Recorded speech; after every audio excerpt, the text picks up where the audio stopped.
여러분 안녕하십니까? 정관용입니다. 대통령 선거 이제 한 달 남짓 남았네요. 우여곡절 끝에 드디어 대선 후보 네 분의 첫 번째 TV 토론이 펼쳐지게 됐습니다. KBS, MBC, SBS 방송 3사 합동 초청 2022 대선 후보 토론회.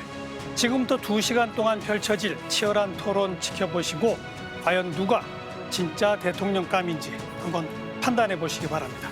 자, 네 분의 후보 스튜디오로 모시겠습니다.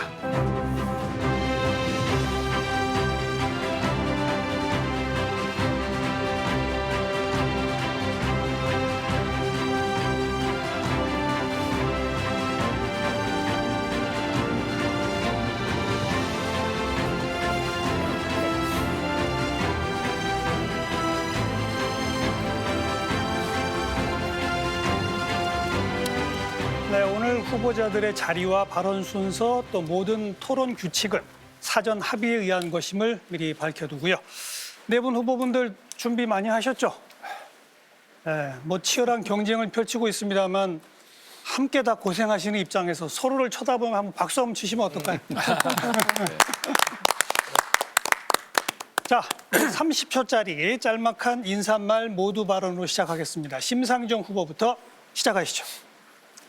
존경하는 국민 여러분, 이번 대선 이렇게 치러져서는 안 됩니다. 대한민국 통째로 바꿔야 합니다.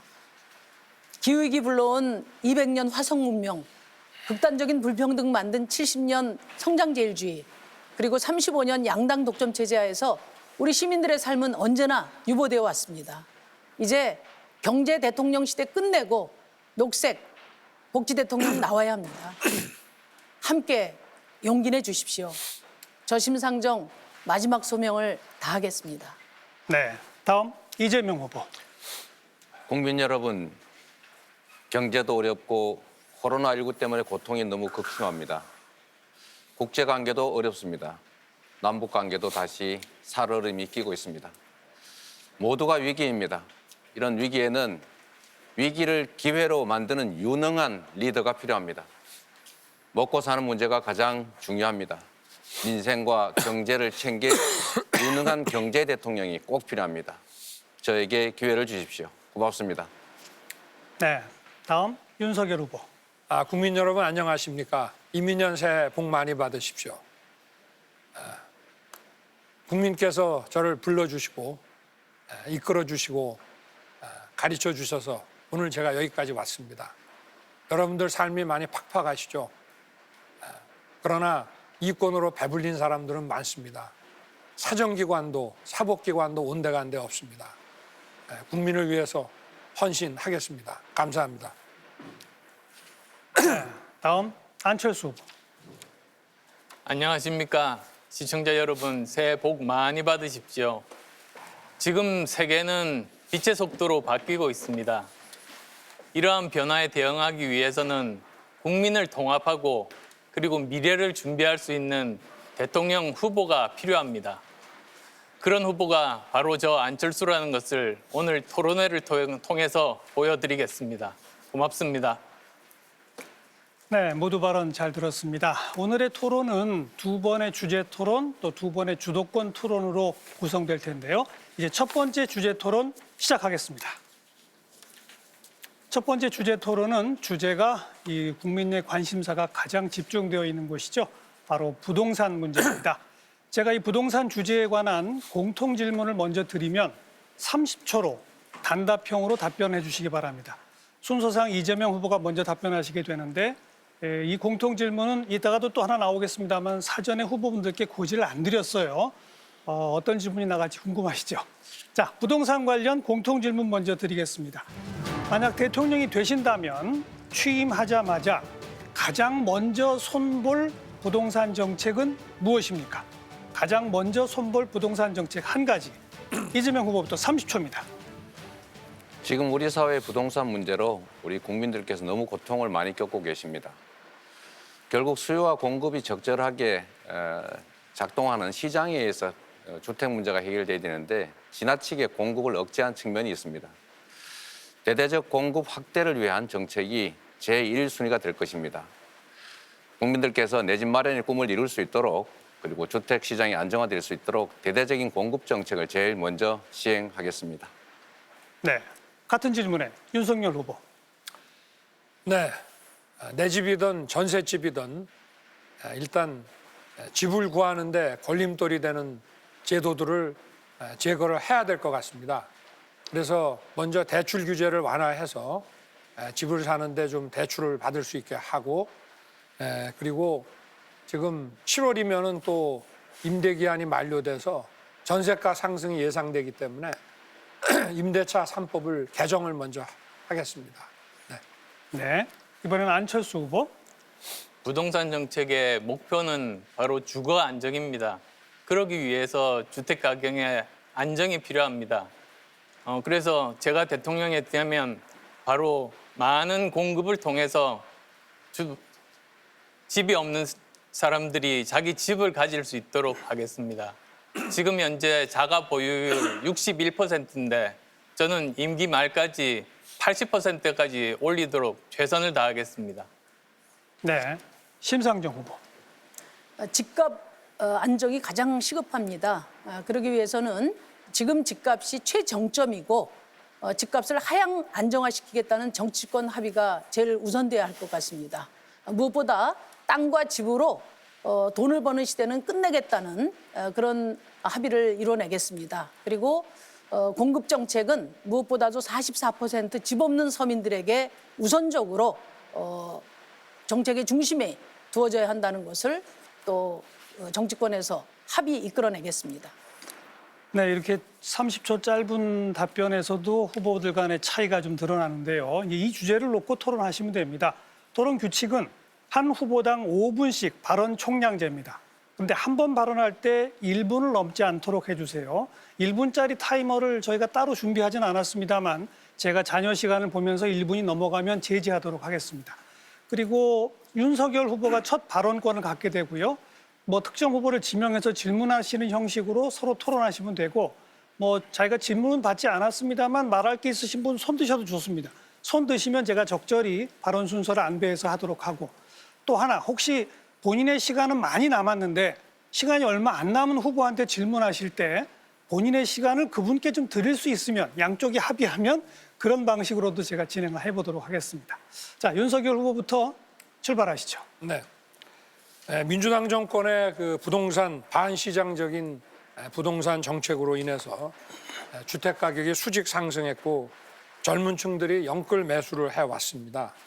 거기에다가 LH 사태, 대장동 게이트, 막 이런 권력과 유착된 부정부패에서 비롯된 이런 반칙, 특권 이런 것들이 우리 사회의 갈등을 더 심화시키고 미래 세대에 좌절감을 줬습니다. 우리 이 후보님께 좀 질문하겠습니다. 우리 이 후보님께서 성남시장으로 재직할 때 그 대장동 도시개발로 그 김만배 등이 3억 5천만 원을 투자해서 시행 수익 그리고 배당금으로 6,400억을 챙겼는데요. 여기에 관해서 지난 9월에 작년 9월 기자회견에서 이 설계 내가 했다. 또 10월 달에 서울 공약 발표 기자 간담회에서 이 엄청난 이익이 발생하는 대장동 개발 사업에서 성남시 몫이 얼만큼 확실하게 확보될 것인지 설계한 것이다. 다시 하더라도 이렇게 하겠다라고 말씀을 하셨는데 우리 이 후보께서 시장으로서 그 이 대장동 개발 사업에 대해서 어쨌든 들어가는 비용과 수익을 정확히 가늠하고 설계하신 거는 맞습니까? 우선은 우리 국민 여러분께 국민의힘이 비록 이렇게 방해를 하고 저지를 했다 하더라도 100% 공공개발을 못한 점, 그래서 우리 국민들께 실망을 드린 점은 다시 한번 사과드립니다.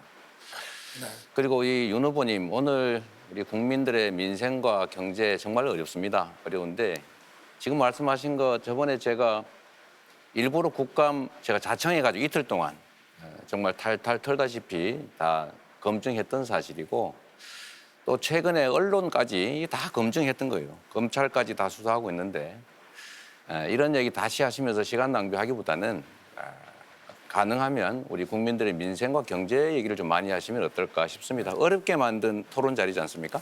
네, 민생과 경제 대단히 중요한 문제입니다. 반시장적인 정책도 문제지만 이런 특정인에게 천문학적인 특혜를 주는 이런 부분에 대해서 국민들이 관심을 많이 가지고 계시고 좋습니다.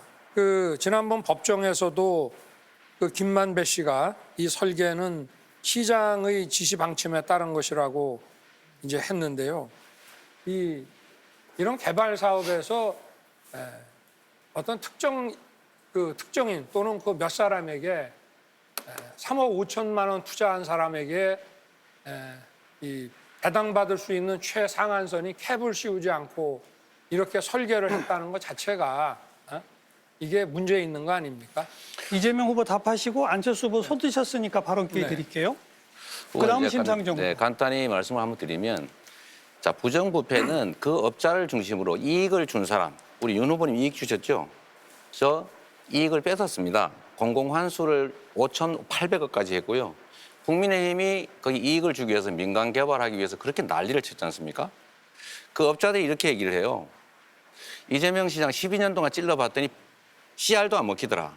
그 2층 이재명 시장 알면 큰일 나니까 절대 이런 얘기 하면 안 된다. 이렇게 얘기하시던 그분들이 우리 윤 후보님 보고 내가 한마디만 하면 윤 후보 죽는다. 이렇게 얘기하잖아요. 저는 이익을 본 일이 없어요. 네, 그렇습니다. 근데 윤 후보님은 부친의 집을 그 관련자들이 사줬지 않습니까? 그것도 사주다니. 이익이잖아요. 아니, 저는 그렇습니다. 아무런 이익이 없었던 점들을 보면 네. 오히려 윤 후보님이 저는 더 잠깐만요. 책임져야 되지 않을까 싶은데요. 아니 이제 안철수 후보께 발언 기회 드리고 그다음 심상정 후보. 예, 저도 이재명 후보께 네. 좀 여쭤보고 싶은 게 있는데요. 이 후보님 문재인 정권의 후계자 맞으시죠? 후계자는 아니죠. 새로운 이재명 정부를 만들고자 하는 것이죠. 그러면 문재인 정권의 부동산 정책에 대해서 몇 점 주시겠습니까? 점수를 숫자로 먹이기는 어려운데 매우 잘못된 부족한 정책이었다. 그래서 저희가 여러 차례 사과드렸습니다. 그럼 집값이 폭등한 원인은 뭐라고 생각하십니까? 공급 부족에다가 수요가 왜곡돼서 그렇겠죠. 저는 특히 이제 임대 사업자 보호 정책 때문에 그래서 가능성이 많습니다. 저는 한마디로 부동산 국가주의 때문이라고 생각합니다. 부동산 국가주의라는 게 시장을 국가가 마음대로 이렇게 바꿀 수 있다고 생각한 것, 그리고 또 서민의 내 집 마련 꿈을 그걸 투기로 생각한 것, 그 두 가지가 제일 핵심인데요. 정말 그런 것 때문에 많은 분들이 고통을 받고 있다. 그렇게 말씀드리고 싶습니다. 공감합니다. 이번에 심상정 후보 발언 좀 하시고. 네, 윤석열 후보께 묻겠습니다. 윤 후보는 다주택자 투기로 집값 오르는 거 아니다. 그러니까 민간 개발 완화해서 공급 늘리면 집값 잡는다. 이렇게 이제 호언장담을 하셨어요. 근데 집값 폭등이 공급 부족이라고 이야기하는 거는 전형적인 그 건설업자 논리거든요. 그리고 사실관계도 다릅니다. 문재인 정부 때 공급이 역대 최고였습니다. 2015년부터 5년간 전국에 310만 채를 공급했는데 자가 보유율이 늘어난 거는 34만 채. 그러니까 10% 정도밖에 안 됐거든요. 수도권은 20만 채를 공급했는데 4년 동안 자가 보유율이 0.1% 줄었어요. 그러니까 진단이 잘못되면 해법도 틀린 거거든요. 수도권에서 민간 개발하면 집 없는 서민들, 청년들 사실상 접근 가능하지 않습니다. 어떻게 청년들 그 집 장만해 주시겠다는 거죠? 전국적인 그 주택 공급의 숫자가 중요한 것이 아니고 국민들이 실제 필요로 하고 수요를 하는 곳에 공급을 늘려야 되는데 네, 수도권이요. 기본적으로 서울에 주택 공급이 늘지를 못했고요. 그리고 집값이라고 하는 것은 일반 수요 공급 곡선하고 다릅니다. 가격이 낮더라도 일반 상품은 가격이 낮으면 수요가 커지지 않습니까?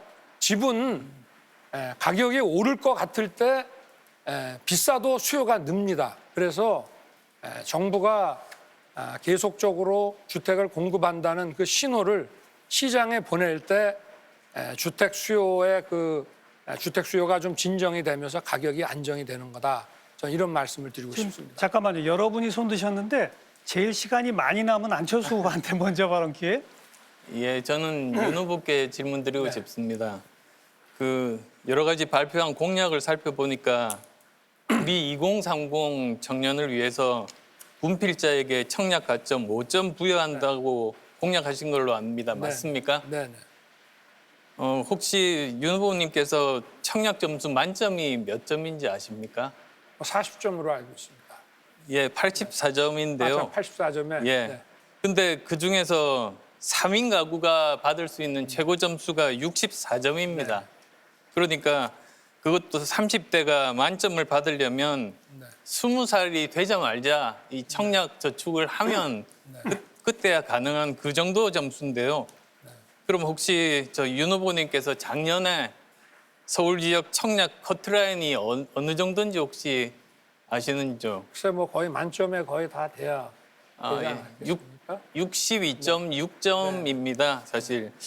그래서 제가 말씀드리고 싶은 점이 군필자에게 청약 점수 5점을 더 주더라도 네.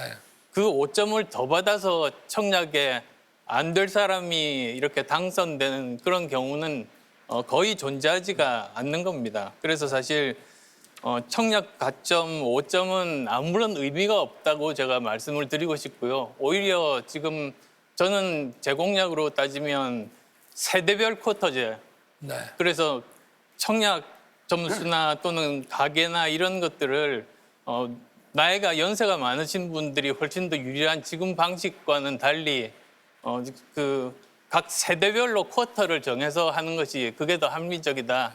저는 그렇게 생각합니다. 어떻게 생각하십니까? 뭐 저는 부동산 정책으로 냈다기보다 국방 정책의 일환으로 군필자에게 어떤 식의 보상과 혜택을 줘야 된다는 차원에서 제시를 한 겁니다. 예. 이번에 심상정 후보 시간이 좀 많이 남았 네. 질문을 한 번도 못 해봤어요. 그 시간이 제일 많이 남았어요. 윤석열 후보님 아까 그 이제 수도권에서 민간 개발하면 네. 여기 이제 집 없는 서민이나 청년들이 네. 그 접근할 수가 없거든요. 네. 그러니까 제가 공약을 보니까 청년 원가 주택 공약을 하셨어요. 네.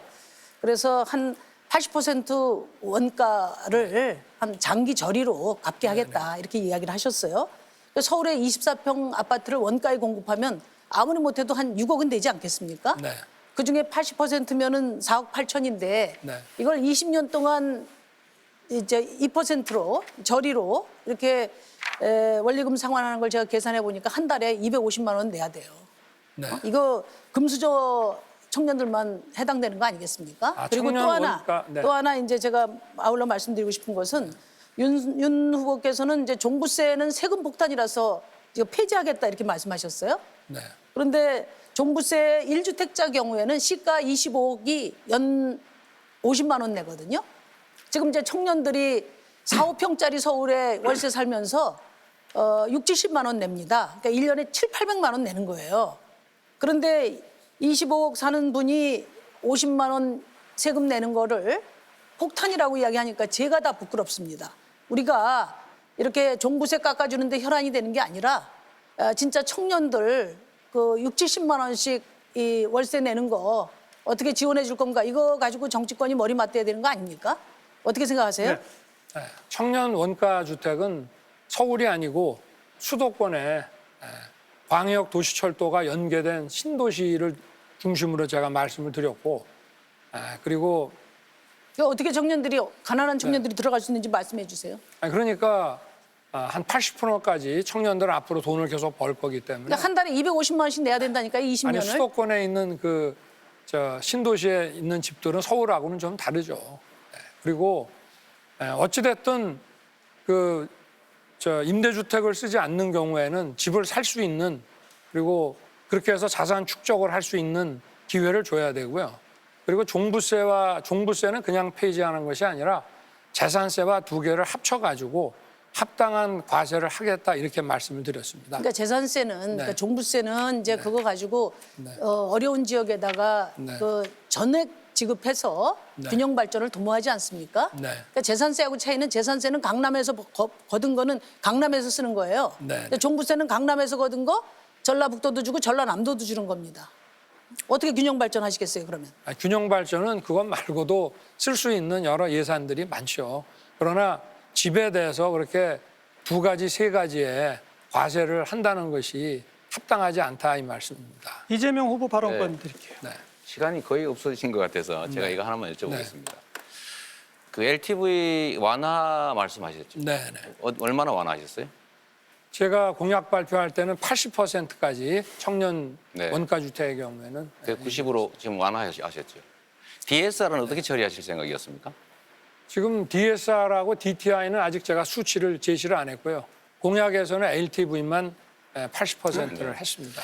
제가 그러나 거기에 맞춰가지고 DSR이나 DTI도 그게 결국은 금융권에서 이걸 부실 채권으로 볼 거냐 안 볼 거냐라는 그 마지노선에 관한 것이기 때문에 그래서 제가 네. 그 정책을 발표하실 때 네, LTV를 80으로 할 건지 90으로 할 건지 정말로 중요한데 네, 아무 설명도 없이 80% 주장하시다가 갑자기 공약을 90%로 바꾸면서 90% 아무 바꾸진 설명이 않았습니다. 네? 80%를 유지하고 있습니다. 초기부터 지금 90%로 완화한다고 본인 발표하신 아니요. 걸로 알고 있는데 80% 9월에 발표할 때부터 지금까지 LTV는 80을 유지하고 제가 그거는 있습니다. 뭐 팩트 체크는 네. 언론에서 해주실 걸로 믿고요. 이 DSR과 관련해서는 저는 그런 생각을 가지고 있습니다. 청년들에게 대량 공급을 해도 청년들이 집을 마련하기 어려우니까 특히 이제 생애 최초 무주택자들의 집 구입을 지원해 줘야 되는 거잖아요. 그러니까 이 생애 최초 구입자들에 한해서 저는 90%의 LTV를 인정해 주고 특히 청년들의 경우에 이제 DSR이 문제가 되기 때문에 상환 능력이 문제가 되기 때문에 장래 소득을 기반으로 DSR을 인정해 주자 이런 생각을 가지고 있다는 말씀드리고요. 주택 정책의 핵심은 역시 내 집 마련의 꿈을 실현해 주는 것이다 이렇게 생각합니다. 그리고 주택 가격 안정도 매우 중요한 가치가 되겠죠. 괜찮으시면 제가 심 후보님한테 한 말씀. 네네네. 질문해 주십시오. 제가 시간이 좀 있으니까 심 후보님은 공공주택 확보에 관심이 많으신 것 같아요. 네. 저도 사실 똑같습니다. 그 점에서는. 우리나라가 공공주택 비율이 5% 전후여서 너무 적고 시장에서 다 집을 구해야 되는 어려움이 있다 보니까 집값이 폭등하는 문제에 대응하기 어렵지 않습니까? 공공주택에 관심 갖고 계신지는 몰랐어요. 아, 그래요? 왜냐하면 대장동 사업에서 보면 성남시 임대아파트를 한 채도 안 지으셨잖아요. 그래서 안 그래도 제가 오늘 공공주택은 그 여쭤보려고 기초단체에서 했습니다. 만들 수 있는 것은 아니고 그건 중앙정부에서 만드는 거니까 그걸 그런 식으로 붙이지 마시고요. 공공주택을 중앙정부 단위에서 확보하는 가능한 방법이 어떤 게 있을까요? 공공주택은 이제 정부의 의지로 가야 되는 거죠. 결국은 이제 토지 확보는 토지 비축은행을 만들어서 네. 이제 100% 공공 택지 개발을 할 때 대장동 사업처럼 그럴 때 이제 부지를 확보해 둬야 되는 거고요. 네. 이제 돈인데 지금 주택도시기금이 한 36, 7조 정도 지금 남아 있습니다. 네. 이게 이제 전체 기금 중에 한 45% 이상 돼요. 네. 이렇게 이제 이월시키지 말고 이 돈을 임대 아파트 지원해야 되고요. 또 국고 지원도 지금 한 2% 수준이거든요. 네. 이걸 한 10%까지 늘려야 되고요. 이거 가지고도 부족하면은 국민연금 사회적 책임 투자 비중을 늘리겠다. 네. 저는 그런 방법을 통해서 지금 집 없는 서민들 44% 중에 최소한 절반은 집 걱정 없이 네. 20, 30년 살 수 있도록 공공 임대 아파트 그리고 공공 자가주택을 공급하는데 신개념 질 좋은 공공주택을 공급하겠다는 겁니다. 제가 국토위 위원인데 네. 제가 정말 화가 나는 것은 뭐냐? 국토위원들이 이제 그 공공 임대 아파트의 낙인 효과를 찍으면서 공격합니다. 네. 이건 누워서 침 뱉기거든요. 정부나 정치인이 이러면 안 된다고 생각합니다. 마무리하시고 안철수 후보께. 네, 먼저 말씀하십시오. 네. 예, 이재명 후보께 네. 질문 드릴게요. 개발이익 완전 환수제 주장하셨죠? 아, 그렇습니다. 네. 사실 그러면 기업이 이익이 없는데 사업에 참여할 이유가 없지 않습니까? 제가 말씀드린 개발 이익은 건설 이익이나 금융 이익을 통상적 이익을 초과하는 불로소득 부분을 얘기한 겁니다. 모든 이익이 아니고. 근데 저도 대장동 이야기를 안 네. 드릴 수가 없습니다만 대장동 개발이익 환수 포기하면서 특정 민간에게 1조 원 가까운 그런 이익을 몰아준 거는 지금 개발이익 완전 환수제와는 전혀 다른 방향 아니겠습니까? 바로 그거죠.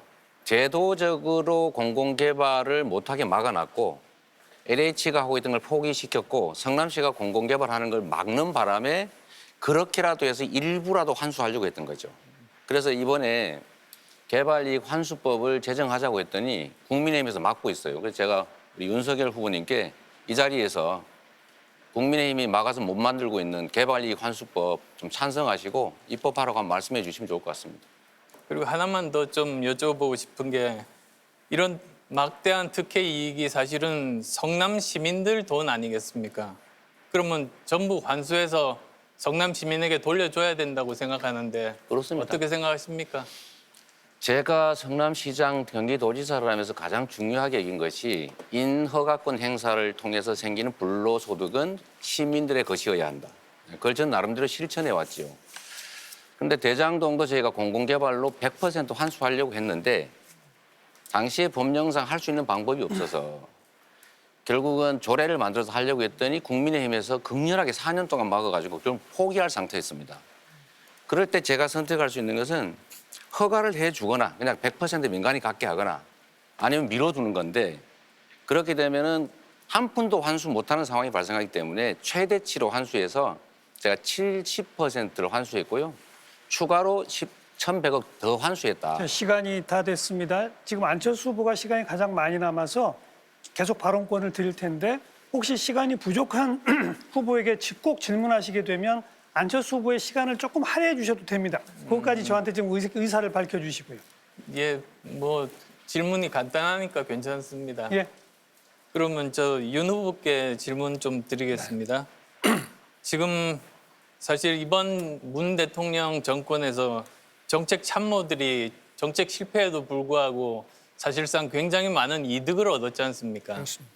그런데 여기에 대해서 많은 분들이 지금 굉장히 분노하고 있습니다. 그래서 다시는 이런 일이 없도록 하기 위해서는 저는 이 책임 있는 청와대 참모 그리고 또 주무장관들 대상으로 부동산 정책 실패에 대해서 국회에서 청문회가 필요하다고 생각하는데 윤 후보님 생각은 어떻습니까? 아마 필요합니다만은 뭐 그런다고 그래서 반성하거나 개전의 정이 없기 때문에 답은 정권 교체밖에 없다고 생각합니다. 그러면 뭐 국회 청문회 필요 없이 바로 이제 뭐 선거도 얼마 안 남았으니까 정권 교체를 해가지고 뭐가 문제였는지 전 정부에서의 그 시간이- 과오를 하는 것이 좋을 것 같습니다. 안철수 후보 마찬가지입니다. 시간 없는 후보께 예, 질문하실 수 지금 있습니다만 뭐 다른 분께 답을 들을 수는 없겠네요. 제가 지금 청년들에게 어떤 방법을 쓰면은 집을 살 수 있게 해줄 수 있을까 그렇게 해서 생각한 것이 45년 초장기 그 주택담보대출입니다. 우선은 그 주택 가격의 80%까지 대출을 해주고 금리는 최저금리 그러니까 한국은행의 기준금리를 적용하고 그리고 또 45년 중에 처음 15년은 목돈이 없으니까 이자만 내는 데는 거치기간입니다. 나머지 이제 30년은 어느 정도 돈이 모인 다음에 원리금을 상환하는 그런 방법을 생각해 봤습니다. 그리고 또 청년 대상의 아파트는 대부분이 토지 임대부 주택입니다. 그래서 반값이 가능합니다. 그 말은 무슨 말이냐면 이제는 청년들도 반값 주택을 자기 돈으로 살 수 있는 꿈을 실현시켜 주겠다. 그 뜻입니다. 예, 심상정 후보만 시간이 좀 남아 있습니다. 제 부동산 정책의 목표는 부동산 기득권 타파와 집 걱정 없는 나라를 만드는 겁니다. 먼저 땅과 주택으로 이제 돈을 버는 시대를 끝내겠습니다. 김영삼 정부의 토지 초과 이득세 재도입하고 종부세는 노무현 정부 수준으로 회복해서 불로소득을 확실하게 잡겠습니다. 세 채 이상 소유를 금지하는 주택 소유 상한제도 도입하겠습니다. 그리고 집 없는 서민을 위해서 200만 호 공공주택을 질 좋은 공공주택을 공급하고 세입자의 주거권을 영구히 보장하겠습니다. 네, 첫 번째 주제 토론 부동산 문제. 5분이란 짧은 시간입니다만은 본인의 정책과 공약을 설명하고 상대 정책과 공약의 문제점을 지적하고 적절한 그런 공방이 오갔던 것 같습니다. 자, 이제 두 번째 주도권 토론으로 넘어가겠습니다. 주도권 토론은 말 그대로 주도권 토론입니다. 안철수 후보가 첫 번째 주도권을 갖게 되시고요. 7분의 시간이 주어집니다. 2인 이상에게 질문해야 한다는 하나의 원칙. 한 번 발언하실 때 1분 30초를 넘기면 안 된다는 두 번째 원칙. 그리고 상대 답변을 들으실 때 좀 끊어도 됩니다. 그러나 최소한 한 30초 정도는 시간을 주시면 어떨까 이렇게 말씀드리고 특히 마지막 질문은 꼭 한 30초 정도 남겨놓고 하시길 바랍니다. 안철수 후보 먼저 모범적으로 한번 주도권 해보시죠. 예. 출발하세요. 제가 윤 후보께 질문 드리겠습니다. 윤 후보께서 최근에 관훈 토론회에서 이렇게 말씀하셨더라고요. 연금개혁은 어느 정당이든 선거 공약으로 들고 나오면 선거에서 지게 돼 있다. 그래서 솔직히 구체적인 연금 개혁 방안을 내놓지 않는다고 말씀을 하셨죠. 네. 그러면 연금 개혁을 할 생각이 없으신 겁니까? 아니면 할 생각은 있는데 연금 표에 개혁을 도움이 안 해야죠. 되니까 말을 못 하시는 겁니까? 연금 개혁을 해야 되고 연금 개혁은 굉장히 복잡한 문제이기 때문에 시간이 아주 많이 걸리는 거라 후보들이 그 대선 기간에 짧게 어떤 방향을 만들어서 공약으로 발표하기에는 대단히 위험한 거기 때문에 그리고 국민적인 합의가 필요하고 그래서 초당적으로 해야 되는 문제입니다. 그래서 정권 초기에 이거를 해야 된다는 것이죠. 이번 정부에서 그걸 안 했기 때문에 다음 정부는 초당적으로 정권 초기부터 국민적 합의를 만들어내야 된다는 것이죠.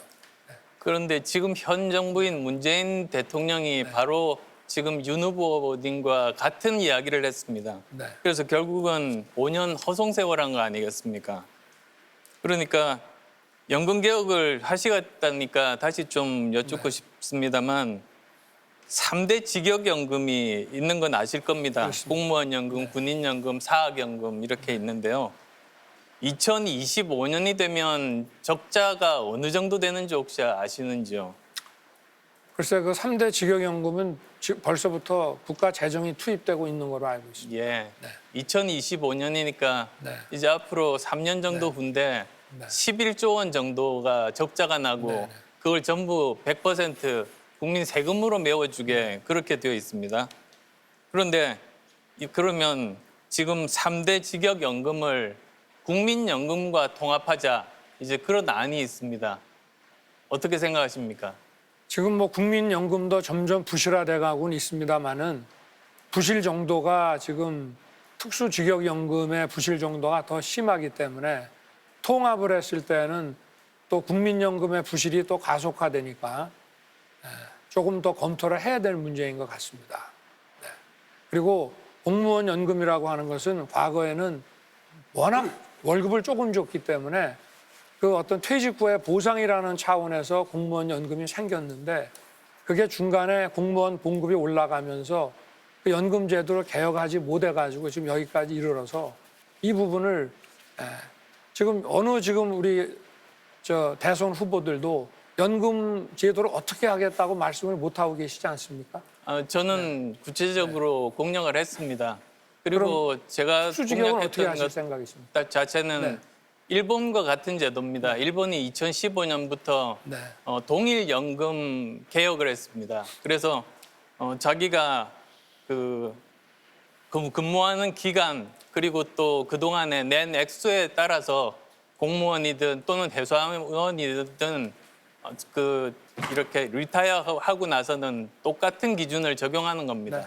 우리도 저는 충분히 가능하다고 생각합니다만 근데 그렇게 기준은 똑같이 하지만 이 연금공단끼리 공무원 연금공단이나 또는 국민연금공단 자체를 합치는 것은 바람직하지 않다고 생각합니다. 기준만 같으면 이들의 재정 상황이나 여러 가지 역사가 다르니까 그 연금관리공단 자체는 그대로 남겨두고 똑같은 기준을 적용해야지 지속 가능한 대한민국이 되고 그리고 또 후대에게 우리가 빚을 넘겨주지 않게 되는 것이죠. 하여튼 국민적 합의를 해가는 과정에 우리 안 후보님의 그 방향도 충분히 경청할 만한 것이라고 저는 생각하고 있습니다. 그러면 혹시 지금 다른 두 분도 연금 개혁에 동의를 하시는지요? 제가 뭐 물어보시니까 답변을 드리겠는데요. 연금 개혁의 논점은 지금 이제 안 후보님은 주로 특수직역 연금과의 통합을 말씀을 하시는데 연금 개혁의 논점은 더 크고 넓다고 생각하거든요. 그러니까 국민연금의 지금 핵심이 뭐냐면은 수지 불균형도 문제인데 그거 가지고 거의 용돈 연금 수준이기 때문에 노후 보장이 안 된다는 거예요. 그런데 이제 안 후보님은 주로 지금 공무원 연금과 또 뭐 사학연금과 군인연금 이 부분의 어떤 통합을 어떻게 할 거냐 이 말씀만 하고 계세요. 그래서 제가 거꾸로 그거는 내용을 잘 모르셔서 아니 그래서 그 말씀을 좀 말씀인데요. 기왕에 더 소개를 해주시면 좋을 것 지금 30초가 같습니다. 넘었기 때문에 네. 이제 제 말씀을 드리겠는데 전체적으로 가장 중요한 것은 2055년이 되면 국민연금도 고갈이 된다는 겁니다. 그러면 그 다음부터 우리 아이들이 자기 월급의 거의 한 3분의 1 정도를 국민연금을 위해서 내야만 됩니다. 세금은 별도로입니다. 이렇게 놔둘 수는 없지 않습니까? 그리고 이재명 후보님. 네. 우리 안철수 후보님께서 이제 국민연금을 포함한 정말 사회 안전망 문제에 깊은 고심을 하시는 거 제가 충분히 이해합니다. 저도 당연히 이 연금 간의 격차, 또 부담률과 수혜 액수의 차이 이런 게 사실은 매우 불평등하다, 불공정하다 이 문제의식을 저도 당연히 가지고 있습니다. 연금 고갈 문제를 포함해서 이 불평등과 격차 문제를 해결하기 위한 개혁은 반드시 필요하다. 100% 동의하고요. 다만 이거는 이해관계가 매우 복잡하고 또 첨예하기 때문에 한 개의 통일안을 제시하기 쉽지 않죠. 아마도 우리 안 후보께서도 정확하게 이렇게 하자, 부담률은 이렇게 하자, 수혜율은 이렇게 하자 이렇게 말씀하시지 못하시잖아요. 그럼 이렇게 하시면 잠깐 그런 어떻습니까? 어려움이 있어서 저는 우리가 연금 개혁을 한다라는 점을 동의하고 두 번째로 국민적 합의와 토론 타협이 필요하다. 그리고 최대한 신속하게 한다. 이 정도를 저희가 합의하는 게 최선이 아닐까 그러면 싶습니다. 기본적으로 세 분이 다 동의를 하시니까 내일 국민연금 개혁은 누가 대통령이 돼도 하겠다 이렇게 우리 4명이서 공동선언하는 건 어떠십니까? 뭐 좋은 의견이십니다. 뭐 이 자리에서 약속을 하죠. 네, 그거는 안 할 수가 없으니까요. 네. 그건 예. 선택이 아니니까. 네. 잘 알겠습니다. 네, 8초 남았습니다만 예. 예. 안철수 후보 주도권 토론 7분 세 후보에게 공통의 약속을 끌어내는 그런 주도권 토론으로 이끌어 주셨네요. 지금 이 주도권 토론은 자유 주제입니다. 무슨 경제 분야, 정치 분야, 도덕성 검증 뭐든지 좋습니다. 우리 아버지 심상정 후보부터 또 7분 시작하시죠. 네, 우리 윤석열 후보님 네. 그 안희정 씨에 대한 미투 기억하시죠? 네. 네. 네. 안희정 씨는 지금 권력형 성폭력이 이제 유죄로 확정돼서 지금 3년 6개월형을 살고 있어요. 근데 이제 얼마 전에 폭로된 녹취록에서 부인 김건희 씨가 나랑 우리 아저씨는 안희정 편이다. 강간이 아니다. 이러면서 성폭력 가해자를 두둔한 사실이 밝혀졌습니다. 그래서 지금 이 순간에도 성폭력으로 고통받고 있는 여성을 대신해서 제가 묻습니다. 윤 후보님은 정말로 성범죄자 안희정 씨 편입니까? 모르겠습니다. 제 처가 저는 알지도 못하는 사람과 무슨 대화를 그렇게 했는지는 사적 통화 모르겠습니다만은 공개 여부로 저는 피하지 마시고요. 안희정 씨나 네.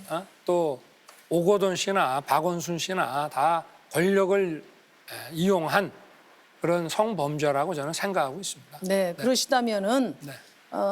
이 이제 녹취록 공개로 2차 가해 등 이렇게 여러 고통을 받고 있는 피해자 김지은 씨한테 네. 이 자리를 빌어서 정확하게 사과하실 용의가 있으십니까? 제가 수차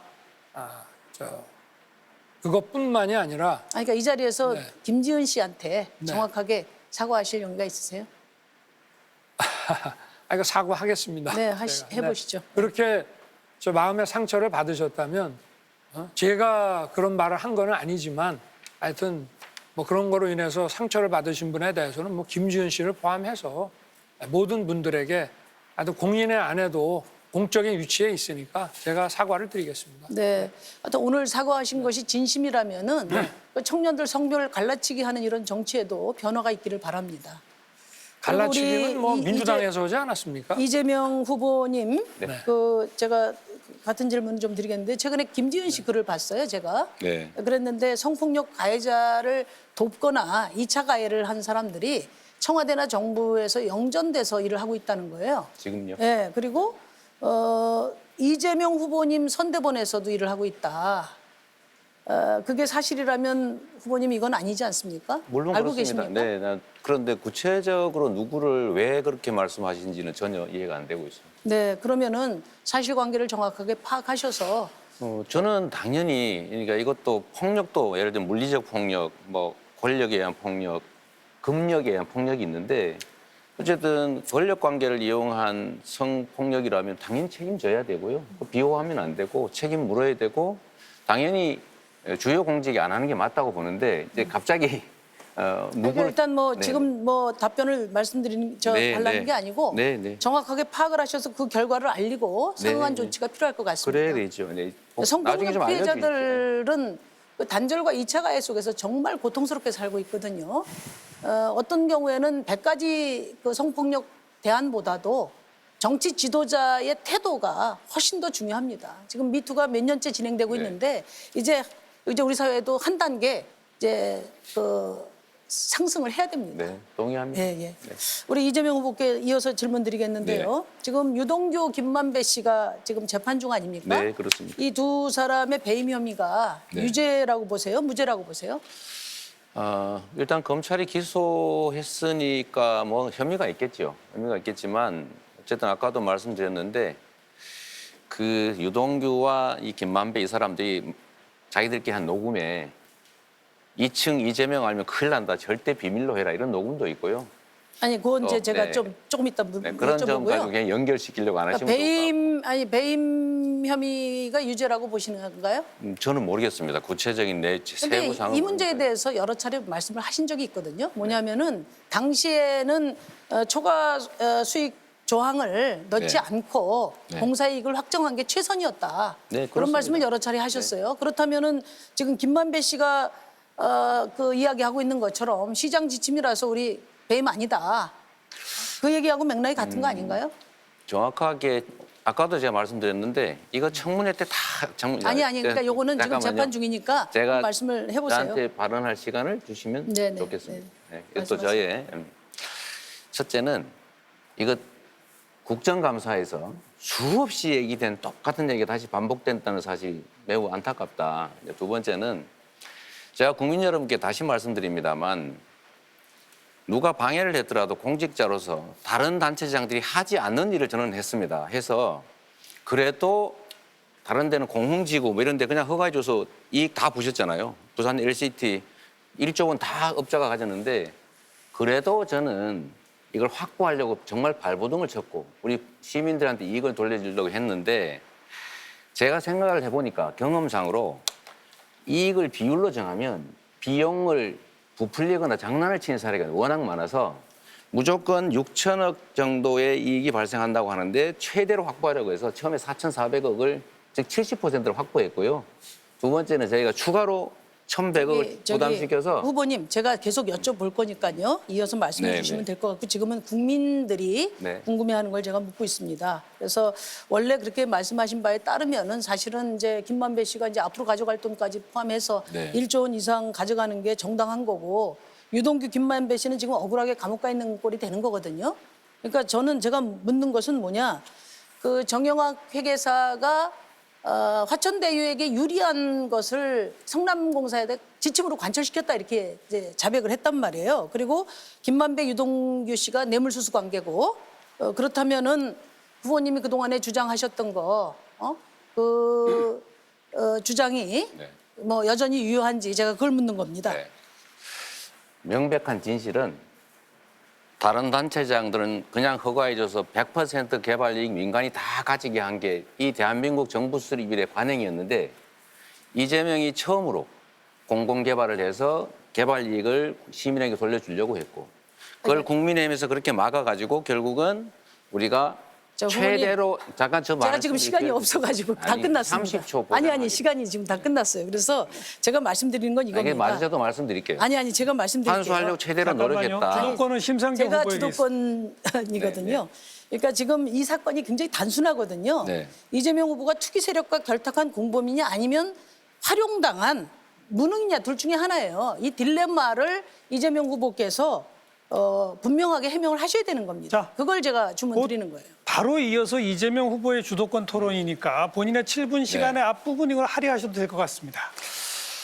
제가 이 아까운 시간을 이미 국정감사, 검찰 수사, 언론 보도 6개월 이상 이렇게 검증된 걸 다시 얘기하는 것은 국민에 대한 예의가 아닌 것 같습니다. 그래서 제가 비록 억울한 게 있더라도 그냥 여기서 넘어가고요. 저는 우리 국민들의 삶에 관한, 민생과 경제에 관한 얘기를 좀 해보도록 하겠습니다. 지금 이 순간에도 누군가는 세상을 하직하고 있습니다. 그것도 선택해서. 누구나 또 준비하고 있겠지요. 이 어려운 상황에서 이 국가가 책임져야 될 방역 책임을 사실 소상공인들한테 다 떠넘겨 놓고 충분한 보상도 하지 않은 건 정말로 문제다라는 게 제 생각인데요. 그래서 지금 현재 코로나 확산에 따른 보상 지원을 위해서 추경을 편성하고 있지 않습니까? 그래서 윤석열 후보님께 제가 한번 여쭤보겠습니다. 저는 정치인은 정책을 발표하거나 또는 어떤 주장을 할 때 국민을 중심으로 진정성 있게 해야 된다고 생각해요. 근데 소상공인 지원이 필요하고 소상공인 지원의 경우 표는 생기는데 그러면 정부가 혹시 호평을 받을까 걱정을 해서인지 모르겠지만 50조 원 지원하겠다. 단 내가 당선되면 100조 원 지원한다. 단 우리가 이기면 이런 식 옳지 않다고 보고요. 이번에도 35조 원 추경하자라고 말씀을 하시면서 단 다른 예산 확정된 거 깎아서 해라 이렇게 말하면 옳지 않은데 이 주장 계속 유지하실 생각이신가요? 그건 뭐 제가 한 얘기가 아니고 우리 당에서 한 모양인데 제가 처음에 50조를 9월 달에 내놓을 때는 정확한 그 근거와 사용처를 전부 정해서 내놨습니다. 그리고 피해자들에게 어떻게 이 지원금을 분배를 할 것인지에 대해서도 전부 구체적인 안을 다 해서 국민들께 제시를 했고 그 당시에는 우리 이 후보님께서는 또 민주당 많은 정치인들께서는 이거는 퍼퓰리즘이다 이렇게 하셨거든요. 그런데 이제 나중에 그 영세 소상공인들에 대해서 하시겠다고 나중에 따라오신 거고 저희는 제대로 된 그 안을 내놓으라 이겁니다. 14조 안 그거는 저희가 그러니까 얘기한 제가 거하고 말씀드리는 아무 상관이 것은 없는 후보님 겁니다. 네. 제가 말씀드리는 것은 조건 떼시고 네. 어떤 방법으로든 정부가 마련을 하면 네.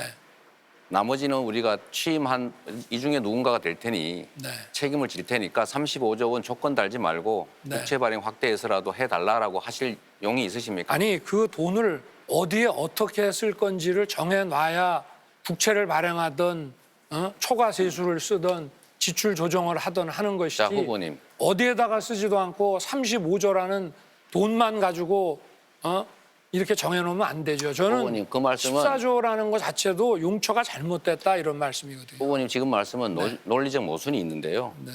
35조 원을 주장한 것은 국민의힘입니다. 필요하니까 했겠지요. 저희는 50조를 했죠. 1차로. 아니, 그러니까 그 용처가 어딘지는 14조가 들어왔으니까. 아니, 그러니까 용처가 어딘지는 국민의힘이 생각을 했으니까 제안을 했을 것이고 네. 민주당이나 정부가 할 일은 재원을 어떻게 마련하느냐는 것인데 용처를 먼저 정하라 이렇게 말씀하시는 것은 자가당착 같습니다. 아니죠. 추경이 들어올 때 이 돈을 추경이라고 하는 건 만들어놓은 예산이라는 거는 재원과 네. 용처가 정해져야 그게 예산이고 추경이라고 하는 건 그걸 네, 변경하는 건데 알겠습니다. 안 네. 그렇습니까? 저는 역시 이제 민생과 경제가 정말로 중요하다고 보고요. 지금 이 전환적 위기를 경제 재도약의 기회로 만들어야 된다라는 게 제 생각입니다. 그 첫 번째가 중소기업 보호 정책이 정말로 필요한데 아주 간단하게 우리 윤 후보님이 생각하는 일자리의 보고라고 할 수 있는 중소기업 육성 정책은 어떤 게 있습니까? 여러 가지가 있습니다.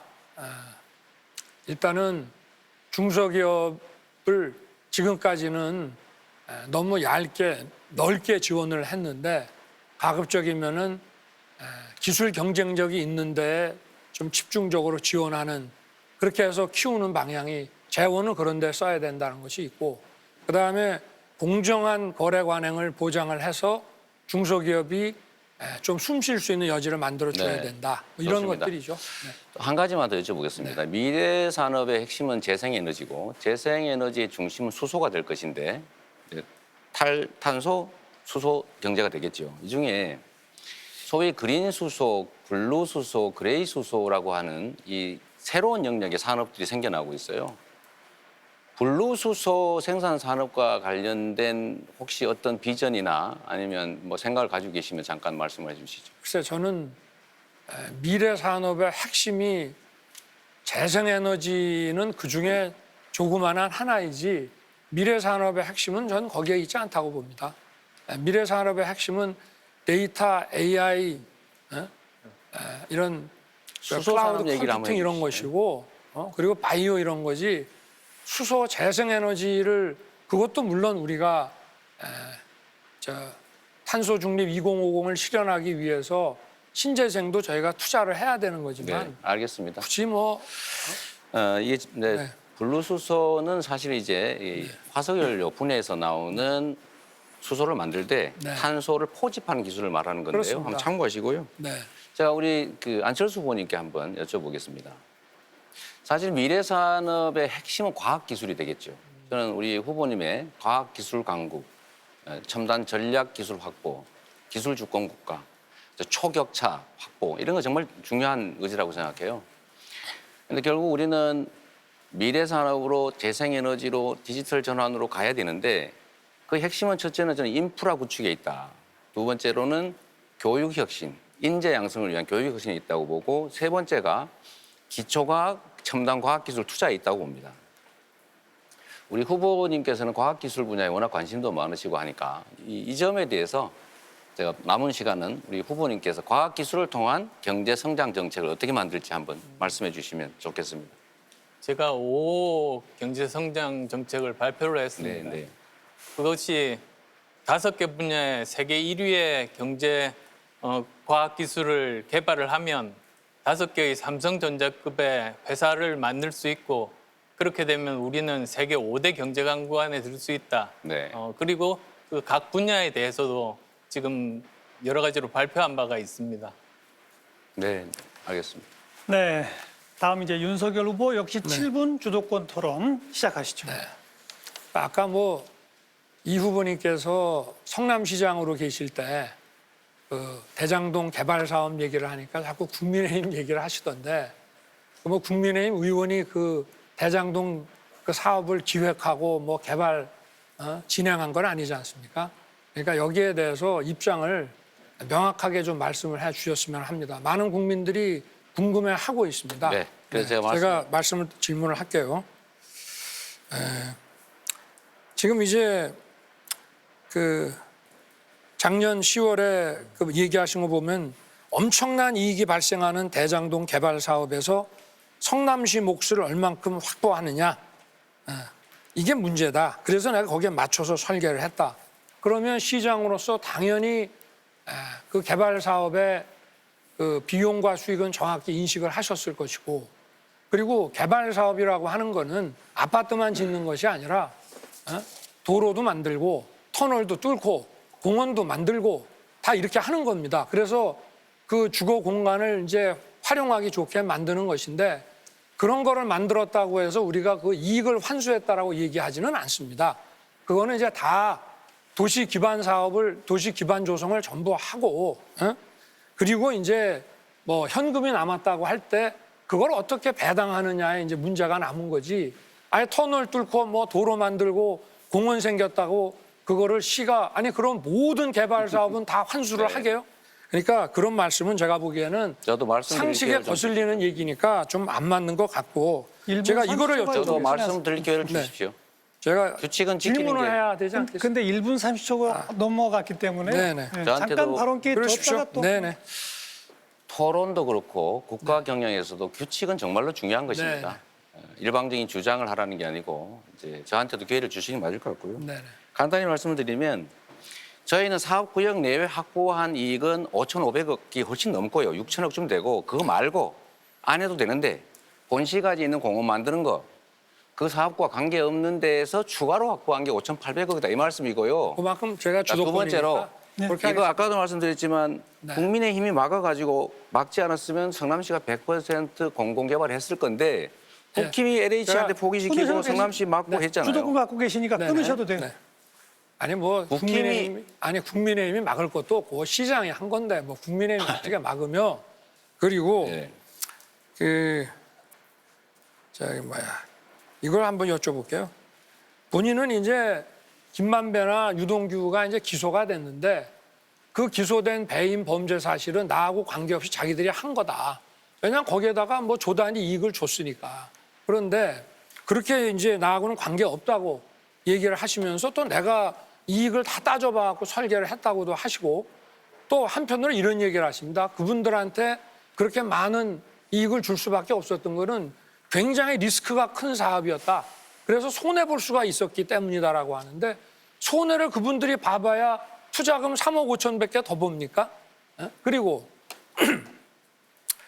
이 거기 자체가 지금 강남에 연결돼 있는 그 판교 땅인데 그야말로 성남에서는 마지막 남은 금싸라기 땅이라고 하는 것이고 또 본인이나 변호인들도 선거법 위반 재판에서 이거는 이익이 확실하게 남는다는 얘기를 저도 여러 번 발언할 하셨거든요. 기회를 좀 주시는 게 좋겠습니다. 그러니까 도대체 입장이 뭐냐 이겁니다. 내가 안 한 거다 또는 내가 한 거지만 이거는 리스크가 크기 때문에 이렇게 줄 수밖에 네. 없었던 거다. 둘 중에 하나가 뭡니까? 입장이? 이거 아까도 말씀드렸습니다만 모든 국민은 성남 이재명 시장에게 네. 너는 왜 국민의힘이 막았다 할지언정 100% 환수하는 게 바람직했는데 못했냐라고 비난하는 거 이해하고 그 점에서 제가 부족했다. 좀 더 노력했어야 된다고 사과드리지만요. 분명한 거는 공공개발 못하게 LH 포기시키고 업자한테 부정대출 봐주고 거기서 뇌물 받아먹고 거기서 이익 취하고 성남시가 공공개발하는 거 못하게 막고 이랬던 국민의힘 또는 윤석열 후보께서 하실 말씀은 아니다. 이 말씀을 제가 다시 한번 하고 드립니다. 제가 또 질문을 하겠습니다. 그래 뭐 제가 지금 물어보는 거는 이 다른 걸 물어보는 게 아니에요. 이거는 지금 공공개발이 아니라고 하지만 분양은 저 일반 개발처럼 상한가 적용 안 하고 하셨지만 다 수용하고 땅도 마음대로 감정평가해서 그냥 받아왔다 이 말입니다. 그런데 제가 묻는 거 국민들이 궁금해하는 거는 어떻게 김만배나 저 남욱이나 정영학 같은 사람들한테 합쳐서 3억 5천 넣은 사람한테 1조 가까운 이익이 돌아가게 설계를 했냐 이걸 묻는 겁니다. 그게 제일 국민들의 관심이거든요. 그게 그 사람들이 마음대로 시장 제껴놓고 만든 겁니까? 그래서 기소된 겁니까? 아니면은 우리 후보께서 시장 시절에 이게 너무 사업의 위험성이 많아서 3억 5천밖에 리스크는 없지만 하여튼 남는 거는 다 먹게 그렇게 설계를 해준 거냐? 둘 중에 하나 어느 거냐를 여쭤보는 겁니다. 후보님. 제가. 후보님은 이거 한번 생각해 보셨습니까? 저축은행 대출 비리는 왜 봐줬을까? 우연히 김만배의 누나는 왜 아버지의 집을 샀을까? 이재명은 찔러도 씨알이 안 먹히더라. 이재명 알면 큰일 나니까 비밀 평생 간직하자. 이렇게 얘기했던 사람이 내가 입만 뻥끗하면 윤석열 후보는 죽는다. 이런 말을 왜 할까? 국민의힘은 왜 업자들을 위해서 저렇게 극렬하게 공공개발을 막고 제가 LH 포기시켰을까? 끊으셔도 왜 되고요. 관계자가 전부 국민의힘밖에 없을까? 이런 자르겠습니다. 의문 안 잠깐만요. 가지십니까? 타이머 잠깐 멈춰 주실래요? 50초 제 남았는데 질문에 아직 대해서. 잠깐만요. 네. 윤 후보님. 50초 남았는데 아직 한 후보한테만 질문하셨다는 네. 점 일깨워 드리고 네. 예. 제가 제 질문에 대해서 자꾸 이렇게 다른 걸 얘기를 하시는 거 보니까 여기에 대해서 답을 못 하시네요. 응? 여기는 특검 뽑는 자리가 아닙니다. 아니 특검 뽑는 것이 아니라 대통령 국민들이 후보. 궁금해하는 것을 다른 후보에게 대선 질문- 주자들끼리 이렇게 지금 얘기를 하고 있는 건데 엉뚱한 얘기만 지금 하지 않습니까? 왜 거기에 대해 답을 못 하시는지 답을 하실 수가 없죠. 이걸 어떻게 답을 하겠습니까? 후보께서 자, 먼저 그럼 답하셔야 제가 됩니다. 안철수 후보님께 여쭤보겠습니다. 짧게 다 하시고 지금 들으셨죠? 이게 도대체 그 시장이 바보여가지고 밑에 사람이 다 해먹고 조단위 이익을 해먹고 기소가 된 겁니까? 아니면 시장이 정말 여기가 리스크가 크다고 판단해서 이렇게 설계를 한 겁니까? 어느 거라고 보십니까? 우리 안 후보께서. 결국은 본질은 1조 원에 가까운 이익이 민간에 갔다는 게 제일 큰 문제죠. 네, 이게 시간이 다 됐네요. 주도권 토론까지 이제 토론 전체의 한 절반가량이 왔습니다. 네 분 후보 다들 잘 협조해 주셔서 아직까지는 좀 원만하게 진행이 되고 있습니다. 이제 다음 주제 토론, 외교 안보 분야 주제 토론으로 넘어가겠습니다. 자, 주제 토론 우선 제가 드리는 공통 질문부터 이번에는 순서상 심상정 후보가 30초로 답변 부탁드립니다. 공통 질문. 지금 뭐 북한의 미사일 도발, 뭐 미중 패권 경쟁, 또 한일 관계가 좀 삐그덕거리고 있고 다음 대통령은 풀어야 할 외교적 난제가 참 많은데요. 내가 대통령이 되고 나면 취임 후에 미국의 바이든, 일본의 기시다, 중국의 시진핑, 북한의 김정은 이 네 명을 뭐 물론 어레인지가 돼야 되겠습니다만 나의 의지상은 누구부터 시작해서 누구를 만나고 싶다. 이 네 정상을 만날 순서를 우선순위로 꼽아주시면 되겠습니다. 네, 심상정 후보. 네, 지금 북한이 모라토리움을 파기하겠다 이렇게 이야기를 하고 있습니다. 지금 레드라인을 반발짝 넘어섰습니다. 먼저 공멸로 가는 오판을 하지 않기를 바랍니다. 지금 대화가 절실합니다. 2018년 싱가포르 합의에 기초해서 북미 대화가 시급하게 재개돼야 된다고 생각합니다. 그래서 저는 대통령이 되면 우선 남북 정상회담을 갖고 그 내용을 바탕으로 한미 정상회담을 하고 그리고 필요하다면 사자 정상회담을 통해서 예, 이 모라토리움 사태에 대한 해법을 제시하겠습니다. 알겠습니다. 시간이 조금 초과됐습니다만 제가 다른 분께도 조금씩 더 드릴게요. 이건 순서가 좀 나와야 되니까. 이재명 후보. 네, 우리는 소위 대양 세력 또는 해양 세력, 대륙 세력이 충돌하는 반도 국가에 위치해 있습니다. 저는 국익 중심의 실용 외교가 제일 중요하다 이렇게 생각합니다. 지금 미리 정해놓고 미국 먼저냐 아니면 중국 먼저냐 북한 먼저냐 이렇게 할 필요가 없습니다. 그때 상황에 맞춰서 협의를 해보고 가장 유용한 또 가장 효율적인 시점에 가장 효율적인 상대를 만나는 게 제일 중요하다 이렇게 생각합니다. 네, 윤석열 후보. 네, 저는 먼저 미국 대통령, 그다음에 일본 수상, 그리고 중국 우리 시진핑 주석과 김정은 위원장 제가 순서를 정하라면 그렇게 하겠습니다. 왜냐하면 저희가 민주당 정권의 집권 기간 동안에 너무 친중 친북의 굴종 외교를 한 가운데 한미 관계, 한일 관계가 너무 많이 무너져서 이걸 정상적으로 회복하는 것이 우선이라고 생각합니다. 네, 안철수 후보. 네, 저는 한미 동맹이 가장 중요하다고 생각하는 사람입니다. 그래서 먼저 미국과 함께 이 해결책을 찾는 것이 첫 번째입니다. 그 다음은 중국이겠죠. 중국이 여러 가지로 북한에 대한 여러 가지 지원들 때문에 사실 계속 버티고 있는 그런 측면이 많습니다만 국제 규범에 따라서 이것들에 대한 어떤 조치가 있어야 된다는 것이 필요하고 그리고 저는 그 다음은 북한이라고 생각하고 그 다음 일본이라고 생각합니다. 네, 내일 기사 제목에 정상회담 순서 4인 4색 뭐 이런 제목이 붙을 것 같네요. 요 주제, 외교안보 주제로 이제 각각 5분씩 다 아까 해보셨으니까 아시죠? 한 번 발언에 1분 넘지 않도록 해주시고 이재명 후보가 먼저 발언권 있으시고요. 또 질문하시고 들으시면서 손 들어주시면 제가 발언권 드리고요. 이재명 후보 시작하세요. 말씀드린 것처럼 국익 중심의 균형 외교 정말로 중요합니다. 실용 외교 꼭 해야 되겠죠. 미국 중요합니다. 군사 동맹으로 시작했지만 이제 경제 협력을 포함한 포괄 동맹으로 전환되고 있습니다. 중국 전략적 협력 동반자 관계 계속 발전시켜야 됩니다. 우리 무역 25% 중국에 의존하고 협력하고 있습니다. 무역 수지 흑자 연간 50조 원 이상 발생합니다. 저는 정치가 민생을 해쳐서는 안 된다고 생각합니다. 정치적 이유로 이 갈등을 조장하고 협중 정서에 편승해서 중국과 한국의 관계를 이간질하고 거기서 정치적 이익을 획득하고 외국인들이 보험료를 훨씬 많이 내고 있는데 그런 문제 지적해가지고 사실은 흑자인데 마치 적자처럼 이렇게 주장해서 갈등 부추기는 이런 정치하면 안 된다고 생각합니다. 그래서 우리 윤석열 후보께 묻겠습니다. 사드 배치 이거 고고도 미사일 방어 체계인데 수도권에 하면 고고도 미사일은 해당이 없습니다. 왜 그걸 다시 설치해서 중국의 반발을 불러와서 경제를 망치려고 하는지 이거 어디다가 설치할 건지 그 한 말씀 한번 해봐 주시죠.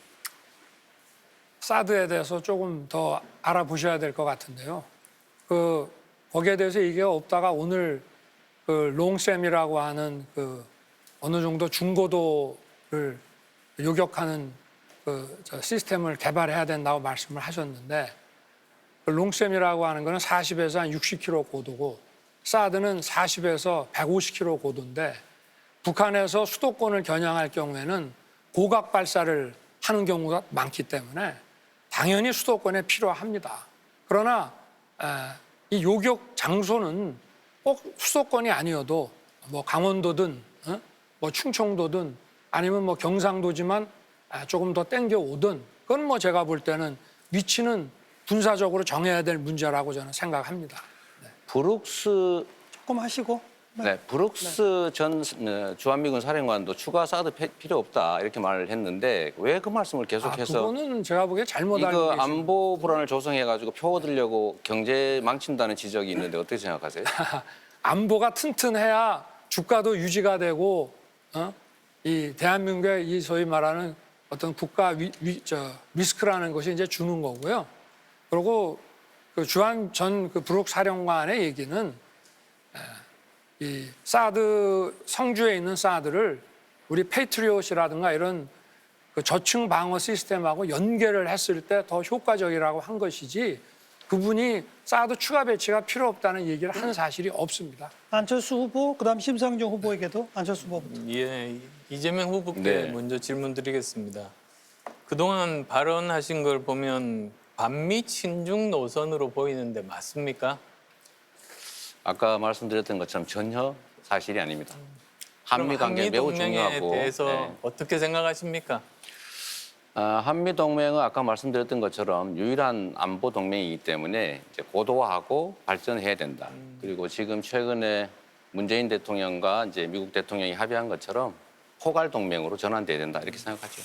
매우 중요하다. 그러시면 예전에 중국 언론 인터뷰에서 사드 배치를 철회하겠다고 하신 적이 있거든요. 한미 동맹을 강화해야 된다는 그런 차원의 말씀 때문에 또 제가 여쭤보는데 그러시면 그 말은 철회하실 용의가 있습니까? 사드가 배치되기 전에는 안 하는 게 맞았다는 게 제 신념이고 이미 배치된 다음에는 이걸 수용할 수밖에 없다. 상황이 바뀌었기 때문에 드린 말씀이었습니다. 그리고 대중국 삼불 정책 있지 않습니까? 네. 그게 유지가 돼야 되는지 아니면 폐기해야 되는지 그런 어떤 정확하게 의견이십니까? 말하면 삼불 정책은 아니고 세 가지 한국 정부 입장이다. 이렇게 이해해 주시면 좋을 것 같고요. 저는 적정하다고 생각합니다. 그게 다 중국과의 경제 협력 관계 때문이죠. 그대로 유지해야 한다. 저는 그럼 현재 그거 상태로 너무 굴욕적인 중국 사대주의 아닙니까? 저는 중국과 관련해서 예를 들면 문화공정이라든지 또 역사공정 또는 서해 동해의 이제 어로 행위라든지 불법 어로 행위 이런 점에 대해서는 엄중하게 저희가 지적하고 책임을 물어야 된다고 생각합니다. 그러나 우리가 경제적 협력 관계를 벗어나서도 안 되고 벗어날 수도 없기 때문에 가급적 우호 관계를 유지하는 것이 바람직하다. 그러나 지적할 건 또 지적해야 되겠죠. 그런데 그 삼불 자체가 너무나 문제가 많은 것 아닙니까? 우리가 자주 국방, 자주권을 잃어버린 그런 정도의 아주 심각한 수준의 그런 이야기들입니다. 조건입니다. 저는 정치는 통합이 매우 중요한 역할이다, 기능이다 이렇게 보는데 갈등과 분열, 증오를 심어서 정치적 이익을 획득하는 방식의 정치는 하지 않는 게 좋겠다는 생각이고요. 특히 중국과 관련해서는 우리의 무역 의존도와 이 협력 관계를 결코 무시할 수 없기 때문에 전에 사드 때문에 연 22조 원 피해봤다는 거 아니겠습니까? 그런 일이 안 생기게 하는 게 중요하다고 생각합니다. 그런데 이건 갈등과 증오의 문제가 아니라고 생각합니다. 우리가 자체적으로 우리 국방을 위해서 자체적으로 결정권을 다른 나라에게 빼앗기는 것 아니겠습니까? 결정권을 빼앗기는 게 아니고 불합리한 결정으로 불필요한 희생을 치른다 그 말이죠. 그러면은 우리가 스스로 어떤 미국 MD 체계 가입이라든지 또는 중국의 사드 추가 배치 안 하겠다고 약속하는 게 그게 맞습니까? 저는 우리나라의 자체 기술과 역량으로 충분히 방어 체계를 구축할 수 있다고 봅니다. KAMD가 이미 준비 중이고요. 지금 천공 우리가 해외 2조 원, 4조 원 수출하지 않습니까?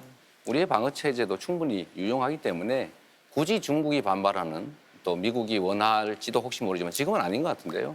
네, 그렇게까지 할 적절하게 필요가 지금 있겠나 싶습니다. 예. 입장 차이가 적절히 드러난 것 같은데요. 안 후보님 마무리하시고 심상조 후보께 좀 드릴까 싶어서. 아니 하나만 더 여쭙겠습니다. 예. 지금 근데 우리나라에서도 뭐 LSAM-2 같은 게 사실은 한국형 사드죠. 네. 그래서 개발 중입니다, 사실. 그렇습니다. 그래서 막대한 그런 국가 예산이 지금 소요가 되고 있는데요. 문제는 이런 뭐 사드에 대한 것도 중국에 우리가 안 하겠다 그렇게 약속을 한 예가 전 세계 외교 관계에서 있었는지 저는 없었다고 봅니다. 약속을 한 게 아니고 우리의 입장은 이렇다. 우리는 LSM을 개발을 2, 3년 안에 할 거기 때문에 그보다 훨씬 유용한 미사일 방어 체계가 있으니 한국형 미사일 방어 시스템을 만든다. 이게 정부의 입장이라는 것입니다. 자, 이제 심상조 후보께 발언 기회. 네, 그 윤석열 후보님 최근에 그 선제 타격으로는 몇 차례 말씀하셨어요. 저는 이게 대통령 후보로서 매우 경솔을 한 발언이라고 생각합니다. 왜냐하면 군사 지휘관은 교전 승리가 목적이지만 대통령은 전쟁 자체가 일어나지 않도록 정치력, 외교력, 정치 외교적인 리더십을 발휘해야 되지 않습니까?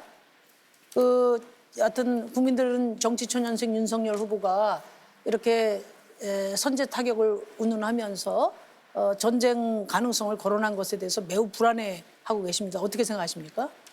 전쟁을 하려는 것이 아니라 전쟁을 억제하기 위해서 우리 지금 민주당 정부에서도 만들어 놓은 국방 백서에 삼축 체제의 그 선제 타격 킬체인이 있고요. 또 정권 초기에도 우리 문재인 대통령께서도 국방부를 방문해서 킬체인을 차질 없이 준비하라고 하셨고 또 국군의 날 기념식에도 그 말씀을 하셨습니다. 이 선제 타격이라고 하는 이 킬체인은 전쟁을 억제하고 평화를 지키기 위해서 하는 것이고 무기 체계도 아직 준비가 좀 덜 돼 있습니다만은 이 전력화한 무기 체계만이 중요한 것이 아니라 그 적극적인 의지를 우리가 드러내는 것, 천명하는 것 자체가 전쟁을 막는 것이죠. 이거를 전쟁을 벌이려는 것이라고 말씀하시는 것에 대해서는 글쎄 국민들께 한번 어떻게 생각할 수 있냐고 여쭤보고 싶습니다. 그러니까 그거는 이제 대통령의 언어가 저는 아니라고 생각하고요. 아까 그 한국형 대통령께서 말씀하셨지 삼축을 않습니까? 말씀하셨는데 네. 그 선제 타격인 킬체인은 사실은 여러 가지 실효성도 한계가 있습니다. 네. 그러니까 우리를 공격하면 북한도 파멸할 수 없다는 것을 인식하게 하는 게 억지력이거든요. 그렇습니다. 그 킬체인보다 그 삼축 중에 우리의 보복 능력에 중점을 둬야 된다는 게 저의 생각이고 아니, 핵 맞고 그거는 나서 그 보복 보복하면 능력은 뭐합니까? 우리 완벽하게 갖춰져 있습니다. 근데 제가 드리고 싶은 말씀이 뭐냐? 선제 타격은 곧바로 전쟁으로 가는 거거든요. 네. 근데 한미연합사 그 작전 계획에 따르면은 최상의 시나리오로 그 전쟁을 해서 이긴다 하더라도 최소한 우리나라 150만 명이 죽고 7천조의 그 손실이 있는 거예요. 그러니까 한반도에서는 전쟁을 해서 이겨도 지는 겁니다. 그렇기 때문에 대한민국의 대통령은 저는 전쟁은 절대 안 된다. 이런 평화에 대한 확고한 의지를 갖는 분이 해야 된다고 생각하거든요. 근데 선제 타격 운운 자체가 그거는 전쟁하겠다는 선전포고가 같은 거예요. 아니, 그거는 그걸 우리 그 군사 신 부모님께서 잘 지휘관이 하는 건 모르셔서 하는 모르겠는데 대통령 후보가 그런 말씀하시면 그거는 불안을 조성하는 그런 그 안보 그 퍼플리즘밖에 안 됩니다. 오히려 어떻게 그 생각하세요? 말씀이 저는 국민들에게 더 불안을 조성하는 것이고 지금 선제 타격이라고 하는 킬체인을 가동할 때쯤 되면은 그 사실상 전쟁 상태라고 봐야 됩니다. 사실상 전쟁 상태고 그리고 여러 가지 정보와 감시 정찰 자산에 의해서 이거는 핵미사일이 극초음속 핵미사일이 날라오는 것이 거의 확실하다. 그리고 이미 전쟁 상태 돌입한 거나 다름이 없다라고 할 때 하는 것이 멀쩡히 있는데 그냥 선제 타격? 그거는 예방 공격이라고 그래가지고 완전히 개념이 다른 겁니다. 극초음속 미사일은 킬체인으로 방어가 안 됩니다. 잘 좀 쏘기 전에 그러니까 때려야 된다는 아니 것이죠. 그게 고체 연료가 그 액체 연료로 주입할 때 그 시간에 때리는 건데 지금 고체 연료 이동 발사대에서는 킬체인이 감당이 안 됩니다. 그러니까 그건 군사 한번 전술적인 전문가한테만 부분에 물어보세요. 대해서는 이 자리에서 말씀하기가 시간이 좀 부족하니까 그러나 핵미사일 공격이라고 하는 거는 맞으면 대량 응징 보복이라는 건 아무 의미가 없습니다. 그리고 킬체인을 가동할 때 되면 그건 이미 전쟁 상태입니다. 네, 그렇게 말씀드리겠습니다. 우리 안철수 후보 네. 아까 예. 손 드셔서 아까 극초음속 미사일 말씀하셨는데 거기는 웬만한 뭐 지금 말씀하신 그런 무기 체계로는 불가능합니다. 지금 그래서 지금 하고 있는 것 중에 하나가 레일건이라는 게 있습니다. 네. 그걸 한다는 말씀 드리고 싶고요. 제가 북핵 관련 질문 좀 드리려고 합니다. 그러니까 대한민국 안보 핵심 과제가 바로 북한 비핵화 아니겠습니까? 그렇습니다. 근데 만약에 북한이 끝내 핵 포기 안 하고 핵 보유 위협이 현실이 된다면 그러면 후보님은 어떤 대책을 가지고 계십니까? 늘 그런 가정적인 상황을 가지고 우리가 뭐 핵공유다 또는 우리도 핵무기 개발을 해야 된다 이런 얘기들을 많이 하시는데 핵공유나 우리가 핵을 보유한다면은 이제 북한의 핵 보유를 인정하는 게 되고 그때부터는 이 비핵화 문제가 아니라 핵 군축 문제로 넘어가게 되기 때문에 저희가 이 핵 문제를 다루는 데 있어서의 그 어떤 협상력이나 레버리지가 많이 떨어지기 때문에 전 세계적으로도 이 NPT, 소위 핵 확산 금지라고 하는 이 틀 안에서 그러한 가정이나 전제는 일단은 그걸 가정으로 해서 한반도 핵 문제를 다루지는 않습니다. 네. 지금 윤 후보께서 다른 방법이 있다는 걸 모르시고 그러시는 것 같은데요. 지금 핵공유 말씀하시려는 거 아닙니까? 나토에서 핵공유 협정 같으면 말씀하신 대로 그 핵무기 자체를 그 유럽 거기 영토 내에 반입합니다. 근데 제가 말씀드리는 한미 핵공유 협정은 한반도 내에 이런 그 핵무기를 들여오지 않고 오히려 괌이나 오키나와에 있는 것들을 이용할 수 있는 핵공유 협정입니다. 네. 그래서 그걸 더 강화하자는 거죠. 저는 그게 제일 이상적인 근데 방법이라고 그것도 생각합니다. 결국은 확장 억제의 한 부분이라고 볼 수 있습니다. 지금 현재 확장 억제를 하고 있고 그리고 문재인 이 정부 5년 동안에 한미 관계가 많이 소원해졌는데 한미 동맹을 훨씬 강화해서 확장 억제를 더욱 견고하게 하면은 그 부분은 확장 억제로 지금 해결할 수 있는 문제라고 봅니다. 이제 심상정 후보 시간이 가장 많이 남았고 손을 드셨어요? 네. 우리 윤석열 후보께서 근데 답변 시간이 짧으니까 네네. 짧게 다 질문해 주시고 필요하면 심 후보님이 시간을 드려도 됩니다. 네네네 그렇게 하겠습니다.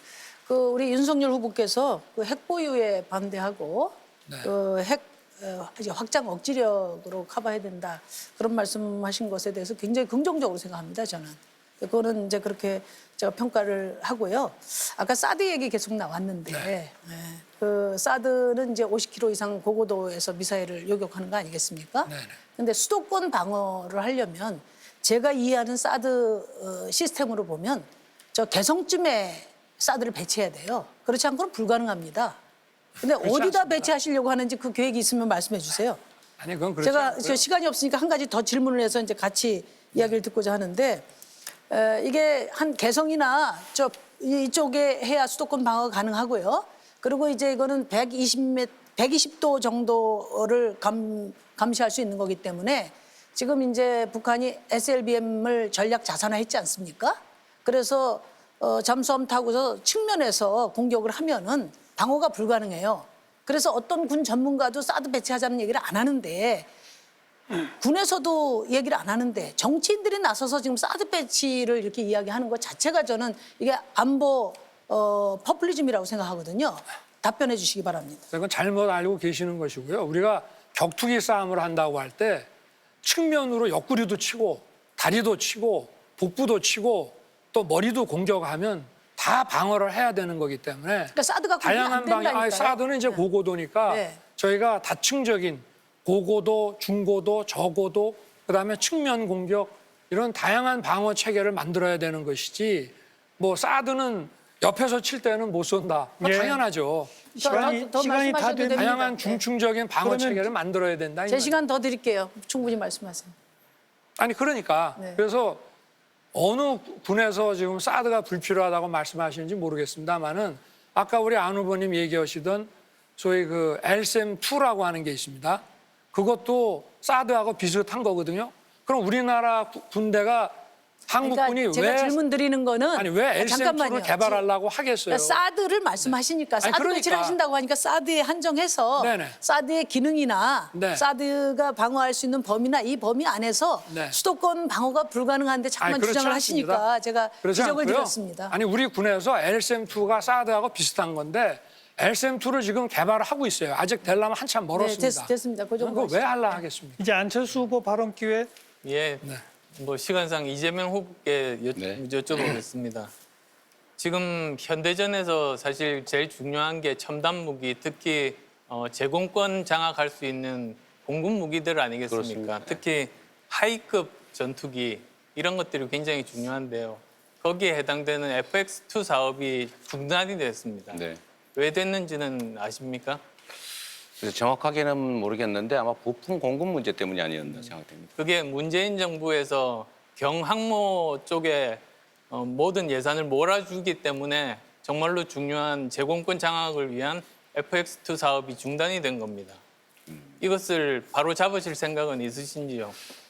저는 이게 이제 항모가 먼저냐 아니면 FX2가 먼저냐 하는 문제들은 군사 전문가들이 충분히 검토해서 결정한 일이라고 저는 판단합니다. 근데 이거를 지금 제가 군사 전문가도 아닌데 지금 이 자리에서 그렇게 쉽게 얘기하기에는 적절치 않은 것 같습니다. 이 문제에 대해서는 사실 군사 전문가들과 굉장히 심도 깊은 논의를 했습니다. 그런데 우리나라는 네. 지금 문제가 공군력이 이런 급속하게 지금 떨어지고 있는 그런 위험한 상황인데 대체할 수 있는 방법이 하나도 없는 겁니다. 지금 우리가 가지고 있는 전투기 중에 아주 노후화된 F4나 F5 정도가 많은데 얼마 전에 사고가 나서 조종사까지 돌아가신 그것도 사실은 F5이고 지속적으로 사고가 납니다. 사실 퇴역을 해야 될 전투기를 우리가 지금도 쓰고 있어서 생기는 문제인데 앞으로 이 전투기들은 퇴역을 하면서 거기에 대해서 우리가 공군력이 낮아지는데 거기에 대한 어떤 대책도 지금 세워지고 있지 않거든요. 어떻게 생각하십니까? 저는 앞으로 이제 해양 방어를 위한 해군 강화, 또 공중 방어를 위한 공군력 강화가 정말 꼭 필요하다고 보고요. 다만 그게 어떤 구체적 기종의 어떤 측면이 더 중요한지 하는 부분은 제가 거기에 대해서는 아주 깊은 지식이 없어서 섣불리 말하기가 좀 조심스럽습니다. 지금 예. 네, 그러면 심상정 후보 시간 많으니까. 네, 우리 이재명 후보님께도 한 가지 말씀드리겠습니다. 그 문재인 정부에서 경항공모함하고요, 네. 핵추진 잠수함 네. 추진하고 있지 않습니까? 네. 공약으로도 내셨던데요. 네, 네. 항모와 탑재까지 6조 정도가 들어요. 네. 이게. 그리고 이거는 뭐 당장 대북용은 아닙니다. 원거리 네. 그 작전용이죠. 그리고 이 후보가 지금 약속하신 그 핵추진 잠수함 네. 같은 경우는 예산 문제 떠나서 이 원료인 전홍축 우라늄 판매를 미국에서 지금 반대하고 있지 않습니까? 네. 우리 군도 반대하고 있어요. 네. 제가 말씀드리고 싶은 거는 전문가들도 반대하고 군에서도 반대하는데 우리 윤석열 후보는 사드 배치하자고 하시고 또 지금 이재명 후보는 핵 추진 잠수함 추진하겠다. 저는 이게 지금 돈 써야 될 때가 얼마나 많습니까? 코로나 지금 보상도 해야 되죠. 공공의료 체계도 갖춰야 되죠. 그리고 또 기후위기 대전환을 위해서도 네, 엄청나게 시간이- 지금 돈이 드는데 시 후보님 왜 시간. 이렇게 안보 사치범 될 수 있어요, 이거? 이렇게 돈을 쓰는 게 맞습니까? 자, 아니면은 이재명 후보. 코로나 대책, 녹색 전환에 쓰는 게 맞습니까? 네, 이 코로나 문제는 지금 당장의 문제고 지금 우리가 핵 추진 잠수함을 만드는 문제는 상당한 미래의 문제이기 때문에 그 두 가지를 비교하기는 적절치 않은 것 같습니다. 제가 핵 추진 잠수함 말씀을 드리는 것은 이거는 일종의 기술에 관한 문제이기 때문에 결국은 미국이 협력을 해줄 경우에는 가능한 길이 있습니다. 그러니까 지금 미국이 반대하니까 못한다 이렇게 할 일은 아니고 저는 한미 간의 그 핵 관련 협정들도 좀 손을 좀 볼 필요가 있다고 생각해요. 앞으로 아마 해양의 중요성이 점점 더 커지기 때문에 저는 당연히 우리가 해양 방어를 위한 또는 해양 작전을 위한 역량을 충분히 확보할 필요가 있다고 봐서 꼭 하도록 하겠습니다. 안철수 후보 예. 마지막. 지금 우리나라 제일 큰 문제 중에 하나가 국방비는 많이 쓰는데 정말로 필요한 전략 무기를 과연 우리가 확보를 하고 있는가? 저는 그게 아니라고 봅니다. 그래서 만약에 제가 당선되면 이 부분을 집중적으로 감사를 해서 제대로 전략 무기들을 확보하는 게 현대전에서 가장 중요합니다. 그래서 지금은 떨어지는 공군력이라든지 또는 여러 가지 미사일 방어 시스템 이런 쪽에 집중을 하는 것이 맞다는 생각입니다. 자, 외교안보 분야 주제 토론 이제 마무리됐고요. 마지막 주제가 있는 주도권 토론으로 이어가겠습니다. 어떤 주제인지 화면 보시죠.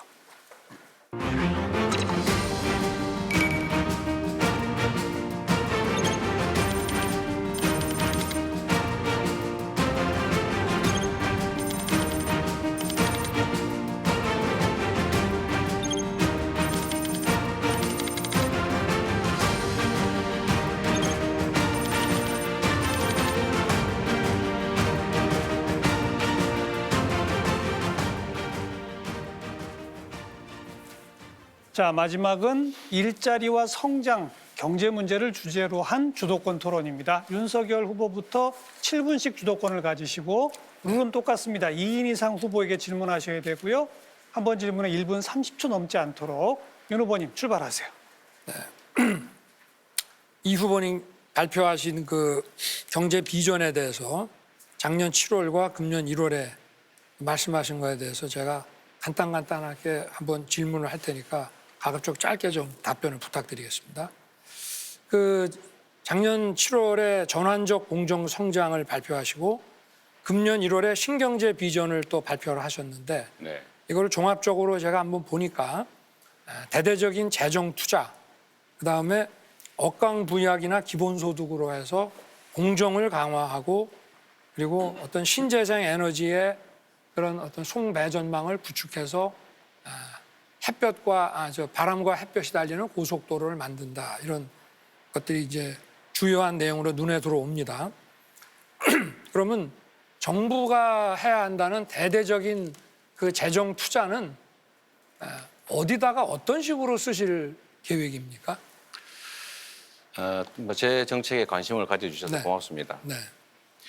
저는 이 전환의 시대, 에너지 전환, 디지털 전환에 또 주기적 팬데믹이 엄습하는 이 시대에는 저는 국가의 이 대대적인 투자를 통한 새로운 도약의 기회를 만드는 길을 가야 된다. 이렇게 저는 생각해요. 그 첫 번째가 신산업, 그러니까 재생에너지를 중심으로 한 대대적인 산업 전환을 위해서는 인프라 구축이 꼭 필요하다. 두 번째, 미래 사회가 요구하는, 미래 산업이 요구하는 인재를 양성해야 된다. 세 번째는 기초과학이나 첨단 과학기술에 대한 투자를 늘려야 한다. 네 번째가 기업들이 창의와 혁신을 시장에서 자유롭게 할 수 있도록 규제를 합리화해 줘야 된다. 이 네 가지인데요. 그중에 하나가 저는 에너지 문제에 대해서 우리가 전국 어디서나 태양 또는 바람을 이용해 생산해서 중단시키겠습니다. 왜냐하면 생산해서 답변이 너무 기셔갖고 질문을 할 수가 없어요. 좋습니다. 하여튼 뭐 좀 그렇게 광범위하게 얘기를 하시는데 디지털 전환에 135조 써서 200만 개 일자리를 만드시겠다고 했는데 네. 지금 이 민주당 정부 5년 동안에 650조를 전 정부보다 더 썼습니다. 예산이 지금 400조에서 600조까지 올라갔으니까 5년 동안에 200조가 올라갔고요. 그리고 그러니까 매년 50조씩 올라갔고 그다음에 국채가 또 400조가 올라갔습니다. 650조를 더 썼는데 변변한 일자리가 하나 없습니다. 그런데 이 디지털 전환 135조로 200만 개 일자리를 만드시는 그 로드맵이나 어떤 기본적인 방향만이라도 좀 말씀을 간단히 해주시죠. 이게 이제 공공 영역, 민간 영역에서 아까 말씀드린 네. 이제 인프라 구축 투자를 정부가 좀 대대적으로 하고 예를 들면 핵심이 이제 에너지 고속도로인데요. 에너지 고속도로 가지고 뭐 일자리가 그렇게 많이 나오겠습니까? 제가 말씀 마저 드리면 네네. 네.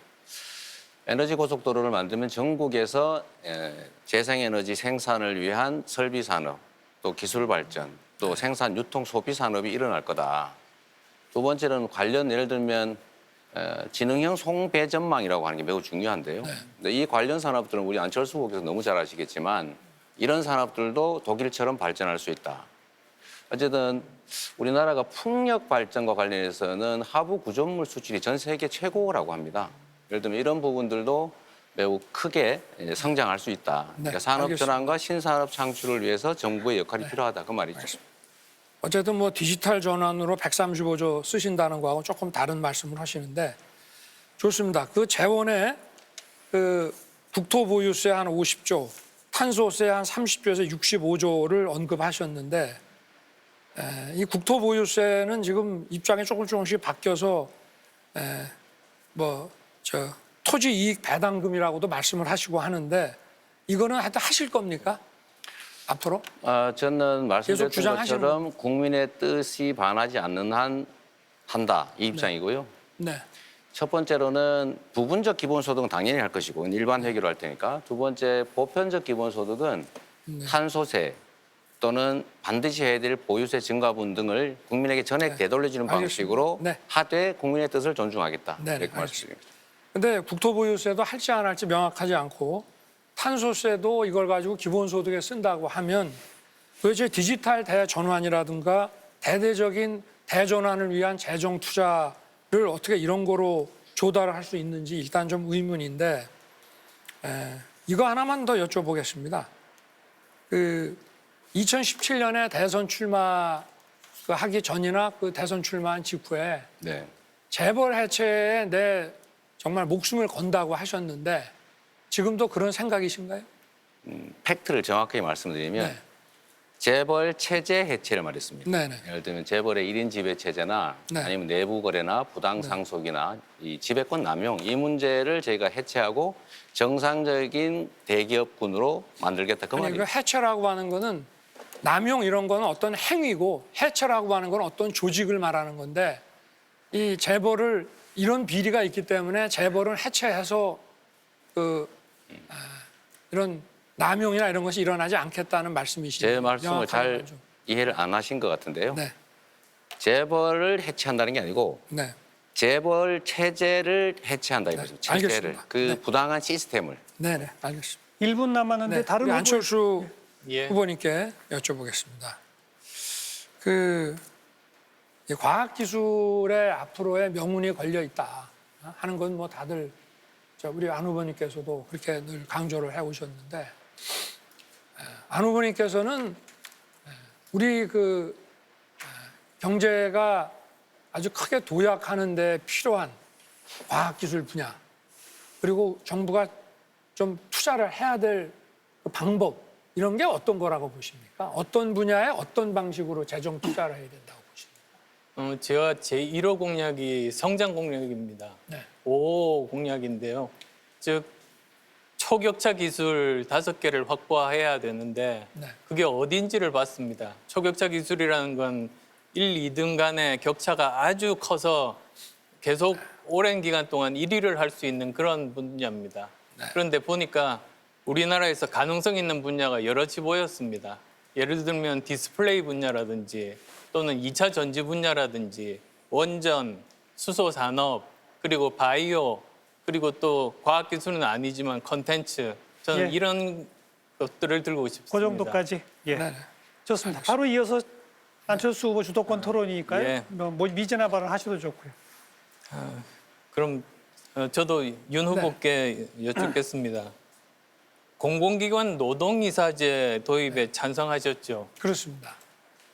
그런데 여러 우려가 많습니다. 사실 공공기관에 이 노동이사제가 도입이 되는 게 사실 독일의 경우와도 다르고 그리고 또 공공기관이 개혁이 필요할 때 그 개혁을 하지 못하게 이렇게 막는 그런 여러 가지 우려들이 많고 더구나 이것이 또 민간 기업으로까지 확산될 그런 우려들이 굉장히 많아서 그렇게 될 경우에 뭐 제일 걱정되는 시나리오는 기업들이 민노총의 지배를 당해서 경제에 치명적인 손실을 끼칠 수 있습니다.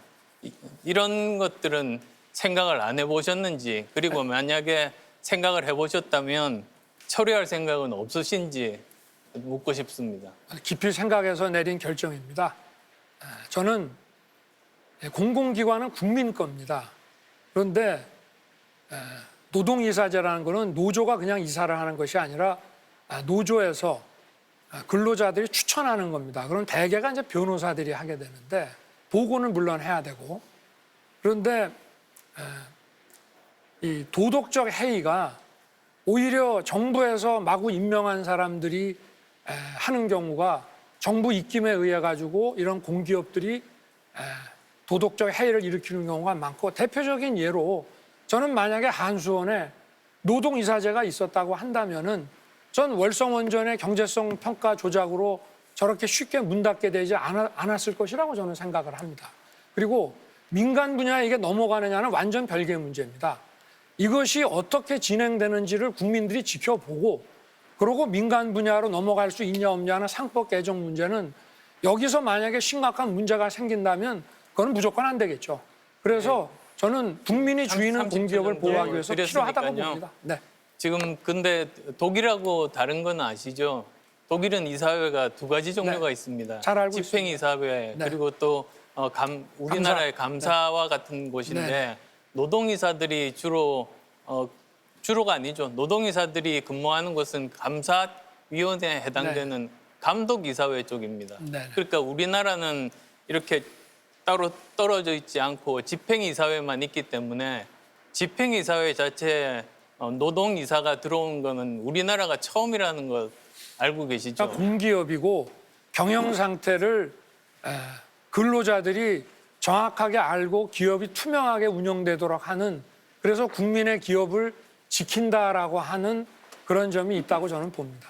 근데 그게 그렇게 저는 안 될 거라고 봅니다. 왜 그러냐면 여러 가지 공기업이라는 것이 개혁이 많이 필요합니다. 근데 그 개혁 중에는 여러 가지 자동화 설비를 도입을 한다든지 여러 가지 다른 또 직원들 이쪽에 있던 사람들을 다른 쪽으로 재교육을 시킨다든지 그런 데 대해서 굉장히 직원들이 반발할 경우에 노동이사가 그런 기업이 나름대로 발전하려고 하는 것, 기업이 국민들을 위해서 일하려고 하는 방향을 막을 수가 있는 가능성이 저는 굉장히 많다고 봅니다. 저는 그렇지 않다고 보는 것이, 노동이사 한 명이 그 개혁을 막을 수도 없거니와 그 개혁이라고 하는 거는 정부가 50% 이상을 지분을 보유하고 있는 정부 주주에 의해서 개혁이 이끌어질 것이고, 그리고 저는 오히려 개혁을 하기 위해서는 근로자들도 설득을 하고 함께 가야 되는 거지, 근로자의 의사에 반한 일방적인 개혁이라는 게 어렵기 때문에 노동이사제가 저는 긍정적인 역할을 충분히 할 수 있다고 저는 기대하고 그것 있습니다. 말고 다른 방법이 많지 않습니까? 노동자와 노조도 있고 협의회도 있고 여러 가지 방법이 있는데 직접 이렇게 들어오게 되면 저는 대기업 이사회 임원으로 참석해 보면 거기서 깨달은 것이 숫자로 따지면 사실은 한 사람밖에 되지 않는 경우라고 할지라도 이 사람이 끝까지 고집을 피우고 반대를 하면 결국은 전체 이사회에서 그걸 통과시킬 수가 없습니다. 그게 우리나라 이사회 관행입니다. 그런 우리나라 것까지는 이사회- 생각 안 해보신 아니, 것 우리나라 같은데요. 이사회가 결국은 기업의 그 오너의 뜻을 따라주다 보니까 그런 것이지, 사실 그래서 사회이사제도도 뒀지만 결국 효과를 못 보고 있는 거라, 저는 공공기관, 국민이 주인인 공공기관부터 이거를 해보는 것이, 만약에 여기서 부작용이 나타난다 그러면 아마 더 지속되기 어려울 것입니다. 그러나 저는 이거를 반대할 이유는 굳이 없다고 생각합니다.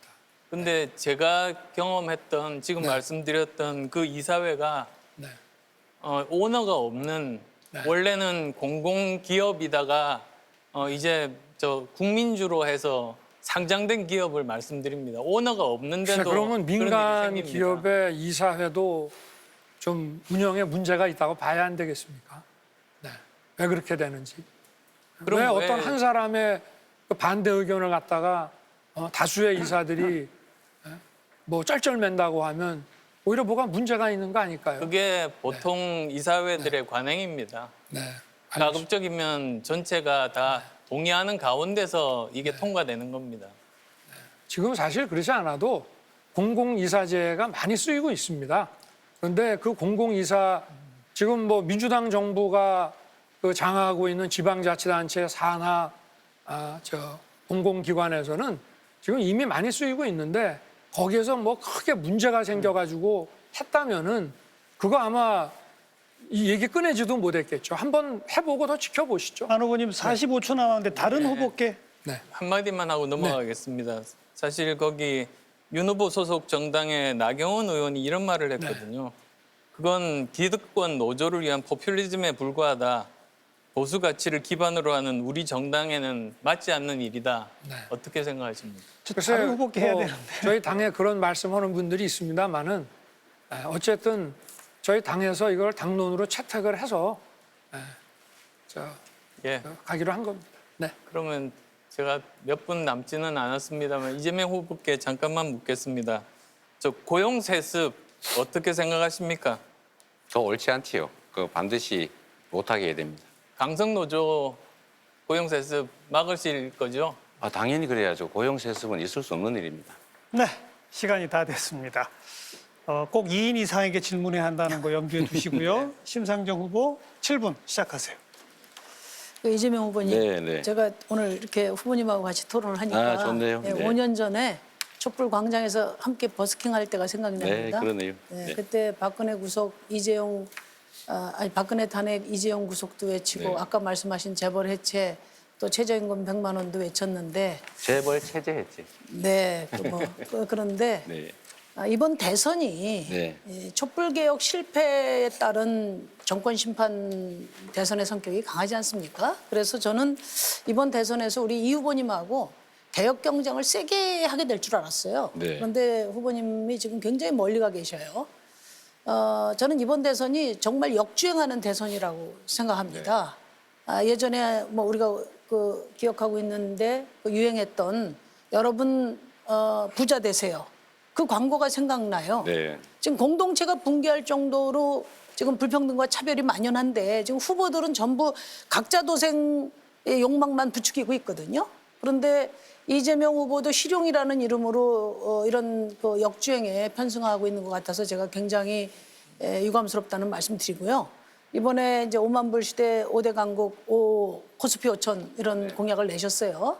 근데 몇 년 전만 하셔도 개돼지 취급받지 말고 그 낙수 효과에 기대지 마라 이런 말씀도 하셨는데 이거야말로 전형적인 낙수 효과 경제, 낙수 경제 목표 아니겠습니까?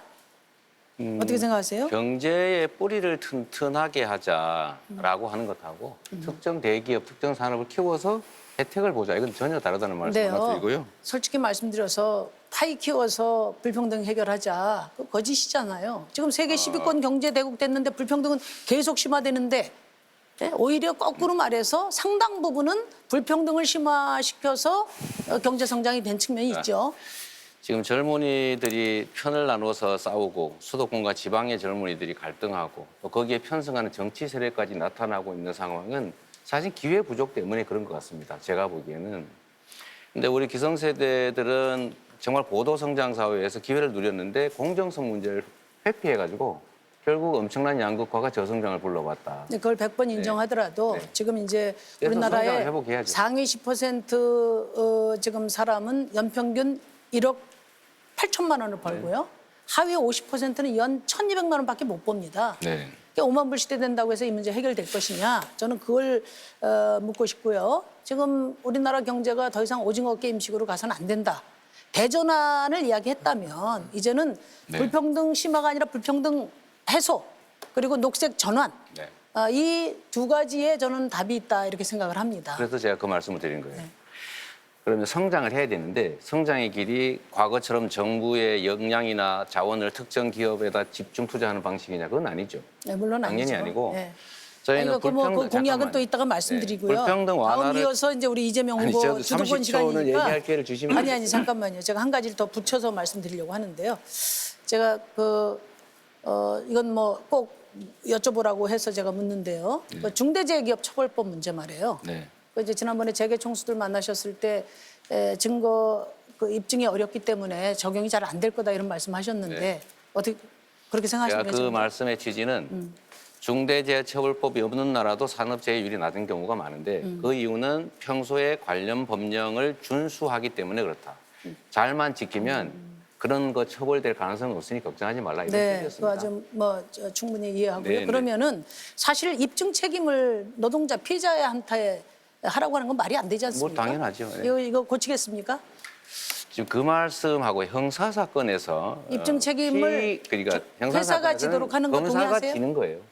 검사가 입증 책임을 지는 거지 그 당사자가 지는 게 아닙니다. 아니 회사가 입증 책임을 져야죠. 지금 왜냐면 안전조치 책임이 회사가 있으니까. 형사처벌에서 회사가 진다는 건 있기가 어려운데. 아 그렇습니까? 형사처벌에서는 그럼 5인 미만 검사가 사업장 지는 거예요. 적용은 어떻게 생각하십니까? 저는 가능하면 확대해 나가야 되겠다고 생각합니다.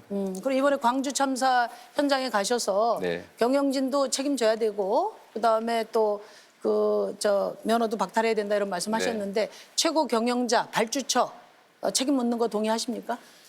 당연히 책임을 져야죠. 그런데 이제 정말 발주자는 최선을 다했는데 과실이 없다라고 하면 책임을 물을 수는 아니 없겠지만. 물론 그렇죠. 네. 예, 책임을 법적으로 다하지 못했을 책임지도록 경우에는 당연히 책임져야죠. 개선하는데 협조를 해주시기 그렇죠. 바랍니다. 네. 윤 후보님 그 주 120시간 말씀하실 때 제가 그 사람 잡는 대통령 되시려고 하냐 이렇게 이야기하면서도 실언이겠지 그렇게 생각했어요. 그런데 그 이후에 말씀하시는 거 보니까 신념이신 것 같아요. 제가 검찰의 오랜 뿌리 깊은 관행이 유전무죄 무전유죄인데 어떻게 저렇게 뿌리가 깊나 이렇게 생각을 했는데 검찰 중에서 그래도 정의로운 분의 인식이 이런 정도니까 이번에 제가 이해를 하게 됐습니다. 근데 저는 윤 후보님이 지금 그 대한민국과 세계의 민주주의가 성취한 노동시간이나 또 임금, 산재, 노동권 이걸 죄다 부정하시는 거거든요. 이렇게 하신 분이 누구냐면은 전두환 대통령이었어요. 그때 노동자 고혈 경제인데 그리로 돌아가고 싶으신가요? 글쎄 사실하고 다른 얘기로 좀 너무 좀 네거티브를 심하게 하시는 것 같은데. 아 이거 심한 게 제가 아니죠. 120시간을 매경 인터뷰 때 언급을 했던 것은 이런 얘기를 하는 사람도 있더라. 제가 바로 직전에 스타트업 기업인들을 만났거든요. 그랬더니 그런 얘기를 하는 사람도 있다고 전하면서 좀 유연하게 해주는 것이 대기업 같으면은 52시간을 주 단위로 나눈다고 해도 이 서로 교환할 수 있는 인력이 많이 있으니까 상관이 없지만 스타트업 같이 작은 기업들도 보호를 해줘야 되지 않겠습니까? 그거는 제가 충분히 이해를 했습니다. 그 얘기를 한 거를 가지고 제가 무슨 말씀드릴게요. 그렇게 말씀을 하시니까 아니. 할 말이 없습니다. 제가 그 얘기는 이해를 네네. 말씀하신 걸 받아들이고요. 저한테 예, 여쭤보고 근데 싶은 거 있으면 여쭤보세요. 지금 매일 노동자가 죽어나가는데 네네. 산재는 노동자 책임이라 하고 중대재해기업처벌법도 없앤다고 하셨잖아요. 저는 없앤다고 안 52시간도 했는데? 폐지한다고 하고 아니, 뭘 좀 정확히 최저임금도 알고 나오셔야 잠깐만 되는데. 계셔보세요.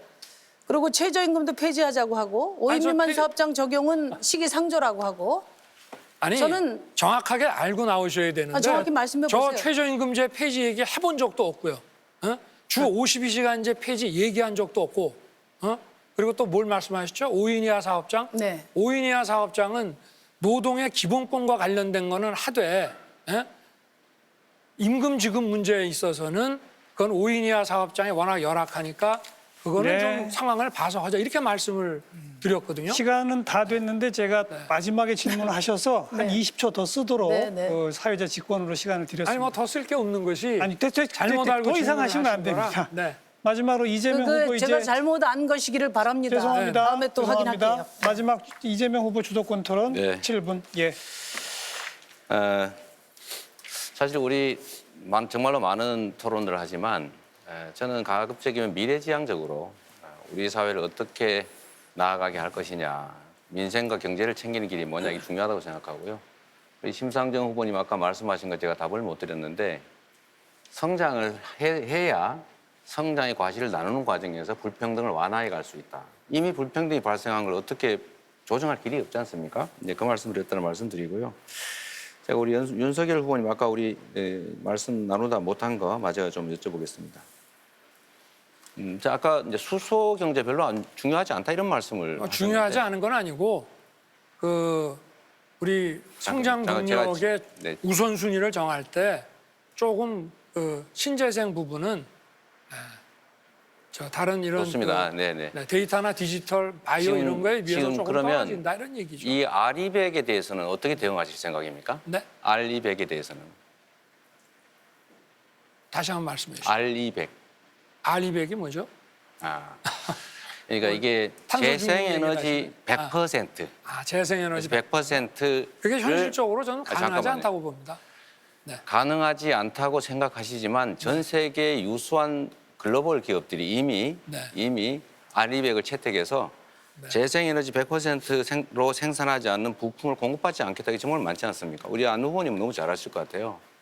자, 이 알리백이 지금 계속 확산되고 있는데 이럴 때 재생에너지 이 포션을 늘리지 않으면 나중에 화석연료 계속 의존했다가 만약에 이게 유럽에서 탄소 국경 조정 제도가 발동되면 그때 어떻게 대응하시려고 합니까? 근데 신재생 에너지를 고도화하는 것도요.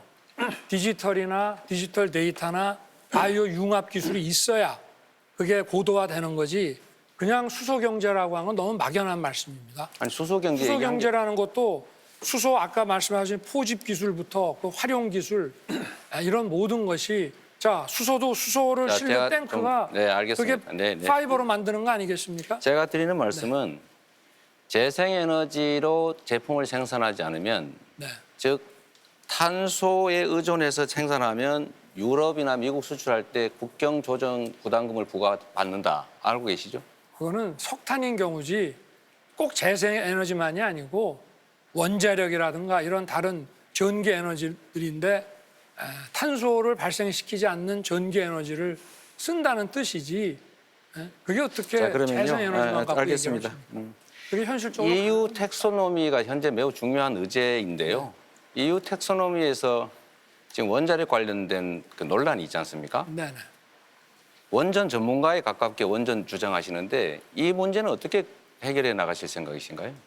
아니 지금 유럽을 봐도 지금 독일이 원전을 없앴다가 결국은 프랑스에서 수입하고 또 러시아에서 가스 들여오고 그렇게 하고 있지 않습니까? 제가 드리는 말씀은 그 뜻이 아니고 네.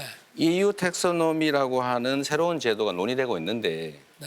여기에 대해서 원전 문제를 어떻게 대응하실 생각이냐고요. 아니 EU 뭐란 걸 저는 막 들어본 적이 없으니까 좀 가르쳐 주시고요. 그러면 제가 설명해서 네네. 말씀드릴게요. 거기서 EU 뭐- 텍소노미는 녹색 분류 체계를 말하는데 네. 여기에 원전을 포함시킬 것이냐 말 것이냐 논란이고요. 네. 이걸 녹색 에너지로 인정할 거냐 말 거냐인데 우리나라는 어디에 지을 것이냐, 핵 폐기물을 어떻게 해결할 것이냐가 주요 의제여서 이 두 가지가 해결이 안 되면 이 녹색 에너지로 분류가 안 된다라는 것이거든요. 우리나라 원전 어디에다 지을 생각이십니까? 아니 그러면은 제가 한번 여쭤보겠습니다. 아니, 답을 해주시면 신재생 에너지만 가지고 지금 2050의 탄소 중립과 산업 경쟁력이 유지가 된다고 보십니까? 아니 제가 말씀드리는 거 먼저 네. 답을 해주시고 제가 질문하는 시간이니까요. 원전을 어디에다 짓느냐 하는 문제는 그거는 그 원전의 입지 문제는 지금 여기서 제가 네. 어디에다가 폐기물은 짓겠다 어떻게 이렇게 할 지금 수는 이미 폐기물이 제대로 처리되지 못하고 있는 상황인데 그건 어떻게 처리하실 겁니까?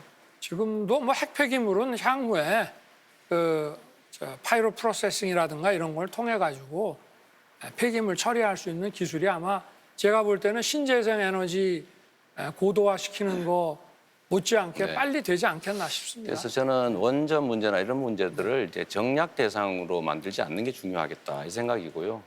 앞으로 아마도 이미 화석 연료하고 재생에너지의 생산 단가가 이미 발전 단가가 역전했는데 10년 이내에 이제 원자력 발전 단가도 재생에너지보다 더 비싸진다. 즉 재생에너지가 더 싸진다 이런 추세도 보고되고 있기 때문에 원전 문제에 대해서 그렇게 과격하게 무조건 이 문재인 정부 반대로 이렇게 안 하시면 아니, 그게 좋겠다는 아니죠. 생각이고요. 제가 마저 말씀을 좀 드리도록 현실적인 하겠습니다. 얘기를 근데 전에- EU 텍소노미가 지금 원전을 그린 잠깐만, 에너지로 죄송합니다. 인정한 거 아닙니까? 아니, 주도권 조건이 인정? 붙어 있어요. 예, 예. 아닙니다. 자, 네. 그 제가 또 말씀 마저 드리면요. 네. 세금은 정말로 중요한데 네. 전에 증권거래세 폐지한다고 하셨다가 네. 주식 양도세 폐지한다고 하시던데 이렇게 또 종부세도 폐지한다 그러고 재원은 계속 줄어드는데 또 윤석열식 복지를 확대하겠다고 하셨어요. 세금을 줄이면서 어떻게 복지를 확대하실 생각인가요? 증권거래세는 이제 그 새로운 금융과세 제도가 생긴다고 하니까 제가 있을 필요가 없다 했지만 제가 우리나라 지금 증권시장이 워낙 좋지를 않기 때문에 당분간 양도세를 폐지하고 증권거래세는 현행으로 돌리겠다고 얘기를 했습니다. 자, 뒤집은 건가요? 뭐 뒤집은 거죠. 예.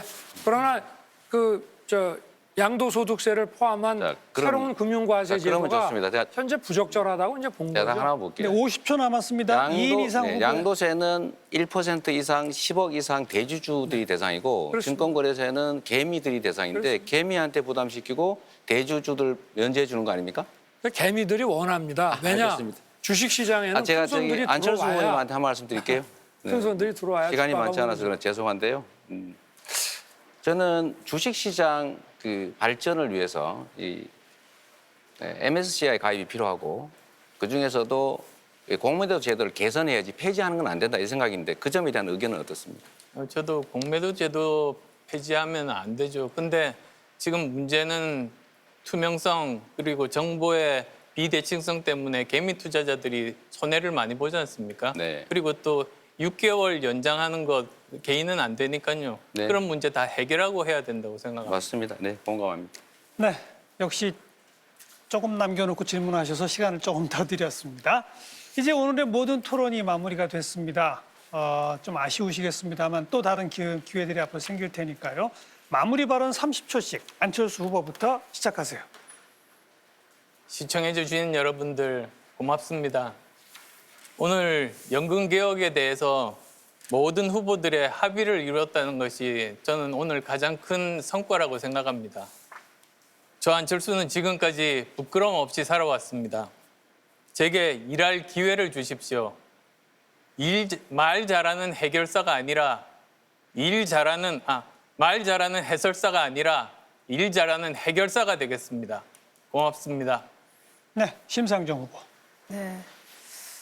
존경하는 국민 여러분, 저에게 기회를 주십시오. 집 없는 서민에게, 비정규직 노동자들에게, 여성과 청년들에게 기회를 주십시오.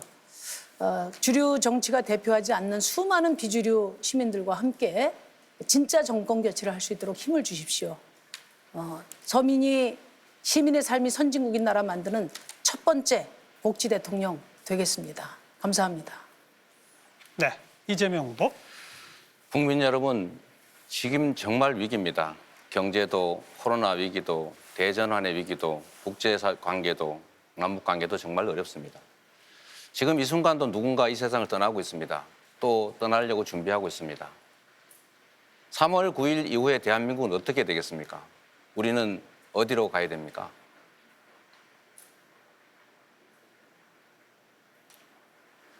유능한 경제 대통령이 필요합니다. 제가 책임지겠습니다. 네, 윤석열 후보. 네. 대선은 정부 최고 의사결정권자 대한민국의 CEO를 뽑는 선거입니다. 저는 새로운 그 산업 전략을 통해서 우리의 역동적인 경제 도약과 또 이를 통해서 따뜻하고 생산적인 맞춤 복지를 실현하겠습니다. 국민이 키운 윤석열이 대한민국의 미래를 확실하게 바꾸겠습니다. 감사합니다. 네 분 모두 수고하셨고 시작할 때 박수 쳤으니 다 고생했다고 또 한번 박수 치시죠. 서로. 네, 방송 3사 합동 초청 2022 대선 후보 토론 모두 마치겠습니다. 여러분의 판단에 조그마한 도움이 되었기를 바라겠습니다. 시청자 여러분, 안녕히 계십시오.